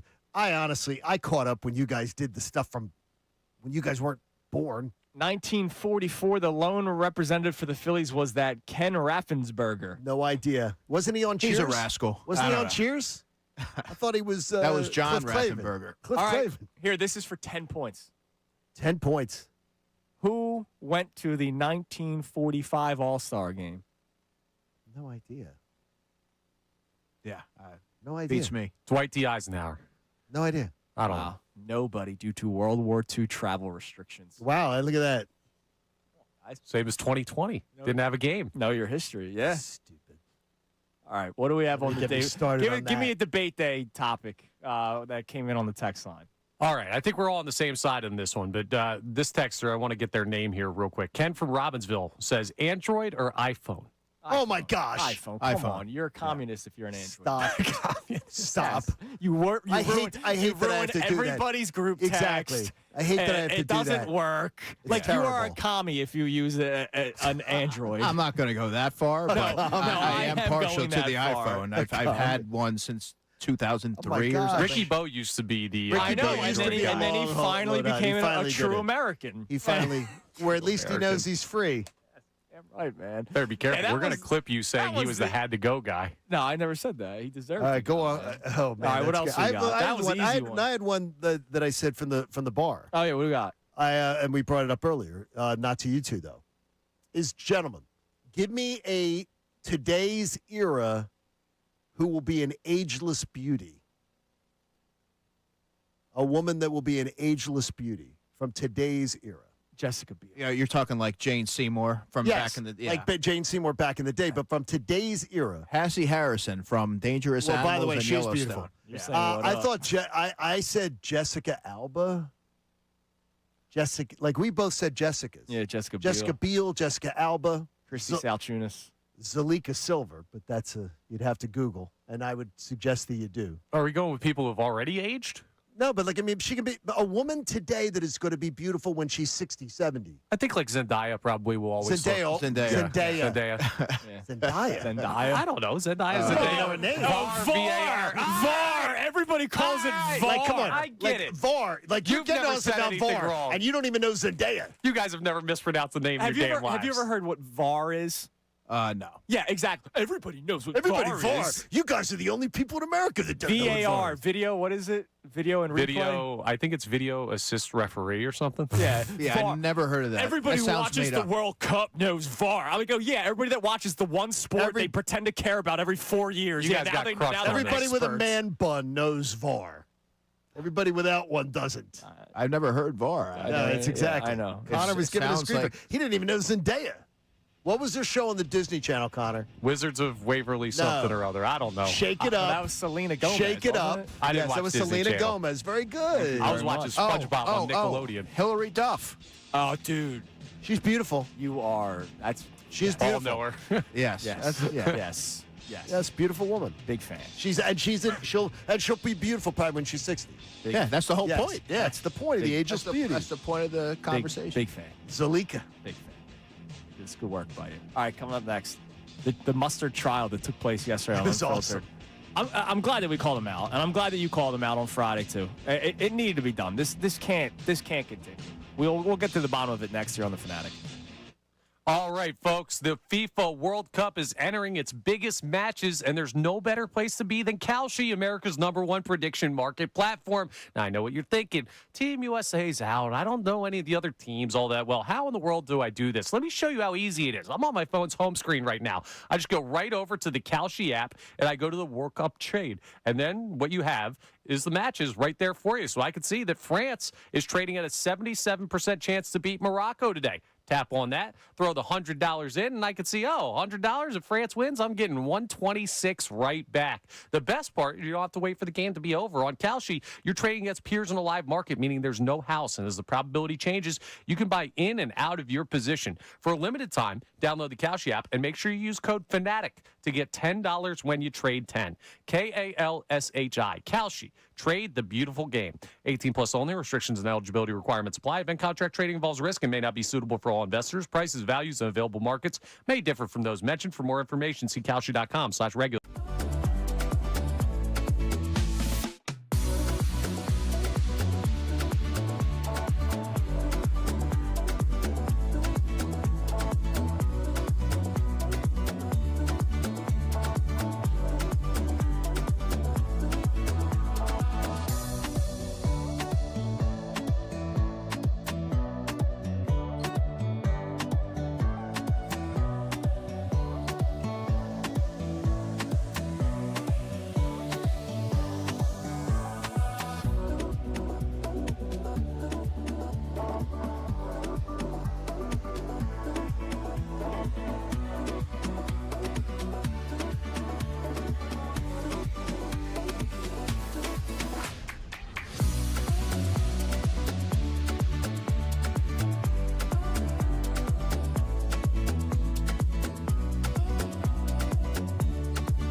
through John Connor, Kincade Salciunas, Philly Sports Talk, 97.5 The Fanatic and the Fanatic app. It's 9:48 here on Kincade Salciunas, 97.5 The Fanatic. Let's get the final results on the poll of the day, brought to us by Dr. Avedon Appel and the team at Iron Mountain Men's Health. Poll's been strong for 4 hours this morning, as it is every single day, thanks to Dr. Avedon Appel. And then we will get to Mustardgate, because it was discussed on Unfiltered yesterday after we stirred some pots yesterday. Dylan was upset with me. It was a whole deal. What do we have on the poll of the day? Do you believe Joel Embiid's impact on the Jaylen Brown Sixers will be positive or negative? Right on the money at 76% positive. Good. 24% negative. There's something karmic about that. Good I omen. like that. It's very I good. like that. Plan the parade. Bron, you're welcome. All right. Yesterday, I put the photo online, the mustard. And I was like, what are we doing here? Like, what is this? Poor Maria's gonna have to clean it now. I told Miss Maria not to worry about it. Yeah, she shouldn't. You know, I think whoever done it, and apparently it was Whoever Ricky, smelled it, dealt it. should bring in a shop vac and take care of it, or a seltzer bottle or whatever. The culprit should be cleaning that. I agree. Absolutely. I agree. You and I have been in lockstep with that ever since I met you. You know. Now, what I also will say is when I would do the afternoon show last year, and this is neither here nor there, there'd be a lot of the Wendy's, a lot of the Wendy's stuff sitting in the lobby. It would be out for the midday show. Yeah, because you can't throw it away. We would have the foods there. We're not sitting waiting so for hot. everybody else to eat their food. We're going to stay till 11:30, 12 o'clock to throw away the Wendy's. No, we're not doing that. No, I would just throw it away at the end. All right. No, we can't do then, that. And then don't let poor Ray, who's like trying to, He gets here early enough. he's digging through the trash. Yeah, but there's to other eat. people. You can't come over, save too. everybody. How about Casey? Hey, we're not on trial here. There you go. We're not, but I'm just saying, before we point, let's just, Right. But we also didn't make messes. So Dylan informed me that it was Ricky, and then I exposed Dylan as my source, and then Dylan came running in here. What happened to not exposing your sources? I was like, yeah, my bad.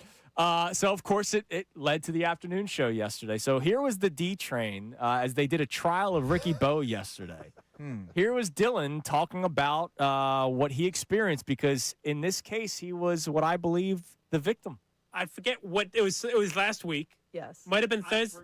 Wait a minute. I forget when. Sir, you will have your opportunity to respond. Keep the microphone off. Okay? You will have your opportunity to respond. This dude's an idiot. It might have been Thursday or Wednesday. I don't remember what day it was. Ricky had a PVC pipe that he was like whacking. This all sounds very, very much like Ricky. Yes, in the hallways. Wait a minute. I was whacking a PVC pipe. Okay. We know Ricky loves to whack. He was playing like he was going to hit me, so I playfully grabbed Mustard and said, "You." That is scratch that. I have never hit him with a PVC No, I pipe. said playing, like you were playfully acting like, "Oh, I'm going to hit you." And then I playfully like, oh, I'm going to grab Mustard to protect myself. And then he picks up a second Mustard. And my thought is, Ricky will actually squirt it at me. So I run away. And then I come back, and there's Mustard on the ground. Okay, so you never actually saw Ricky squirt the mustard. Yeah, but he had Mustard and was following me. Okay. And did you have mustard also? Yeah. I said I put the Mustard down. Yeah, of course you did. So, but you did make it as if you were going to squirt the mustard first. The same way he was playfully threatening me with a pipe, I playfully threatened him with Mustard. All right. So Dylan's throwing all the blame on Ricky. Dylan sounds like he's lying. Couldn't figure out the date. Couldn't figure out. Dylan anything. couldn't get his facts straight, and then Dylan There's says, a lot of fumbling and then he says, I said I put the mustard down. He never said that. Now, what I can tell you guys, I have a unique perspective because Dylan does start a lot of trouble. Yes, he does. And he knows how to get under the skin of Ricky. But Ricky already had the PVC pipe. Dylan had the mustard, and I suspect that he probably, used the mustard to keep Ricky away. So I think it was Dylan. I will never think that it would be Ricky. So I said the reason why I exposed Dylan as my source yesterday, I was like, I can't trust Dylan. And that's when I accidentally let his name slip as he stands behind Josh K with his arms out. So here's Silvana, who was apparently an eyewitness account. By the way, Dylan, if you were ever in the court of law, you're screwed, bro.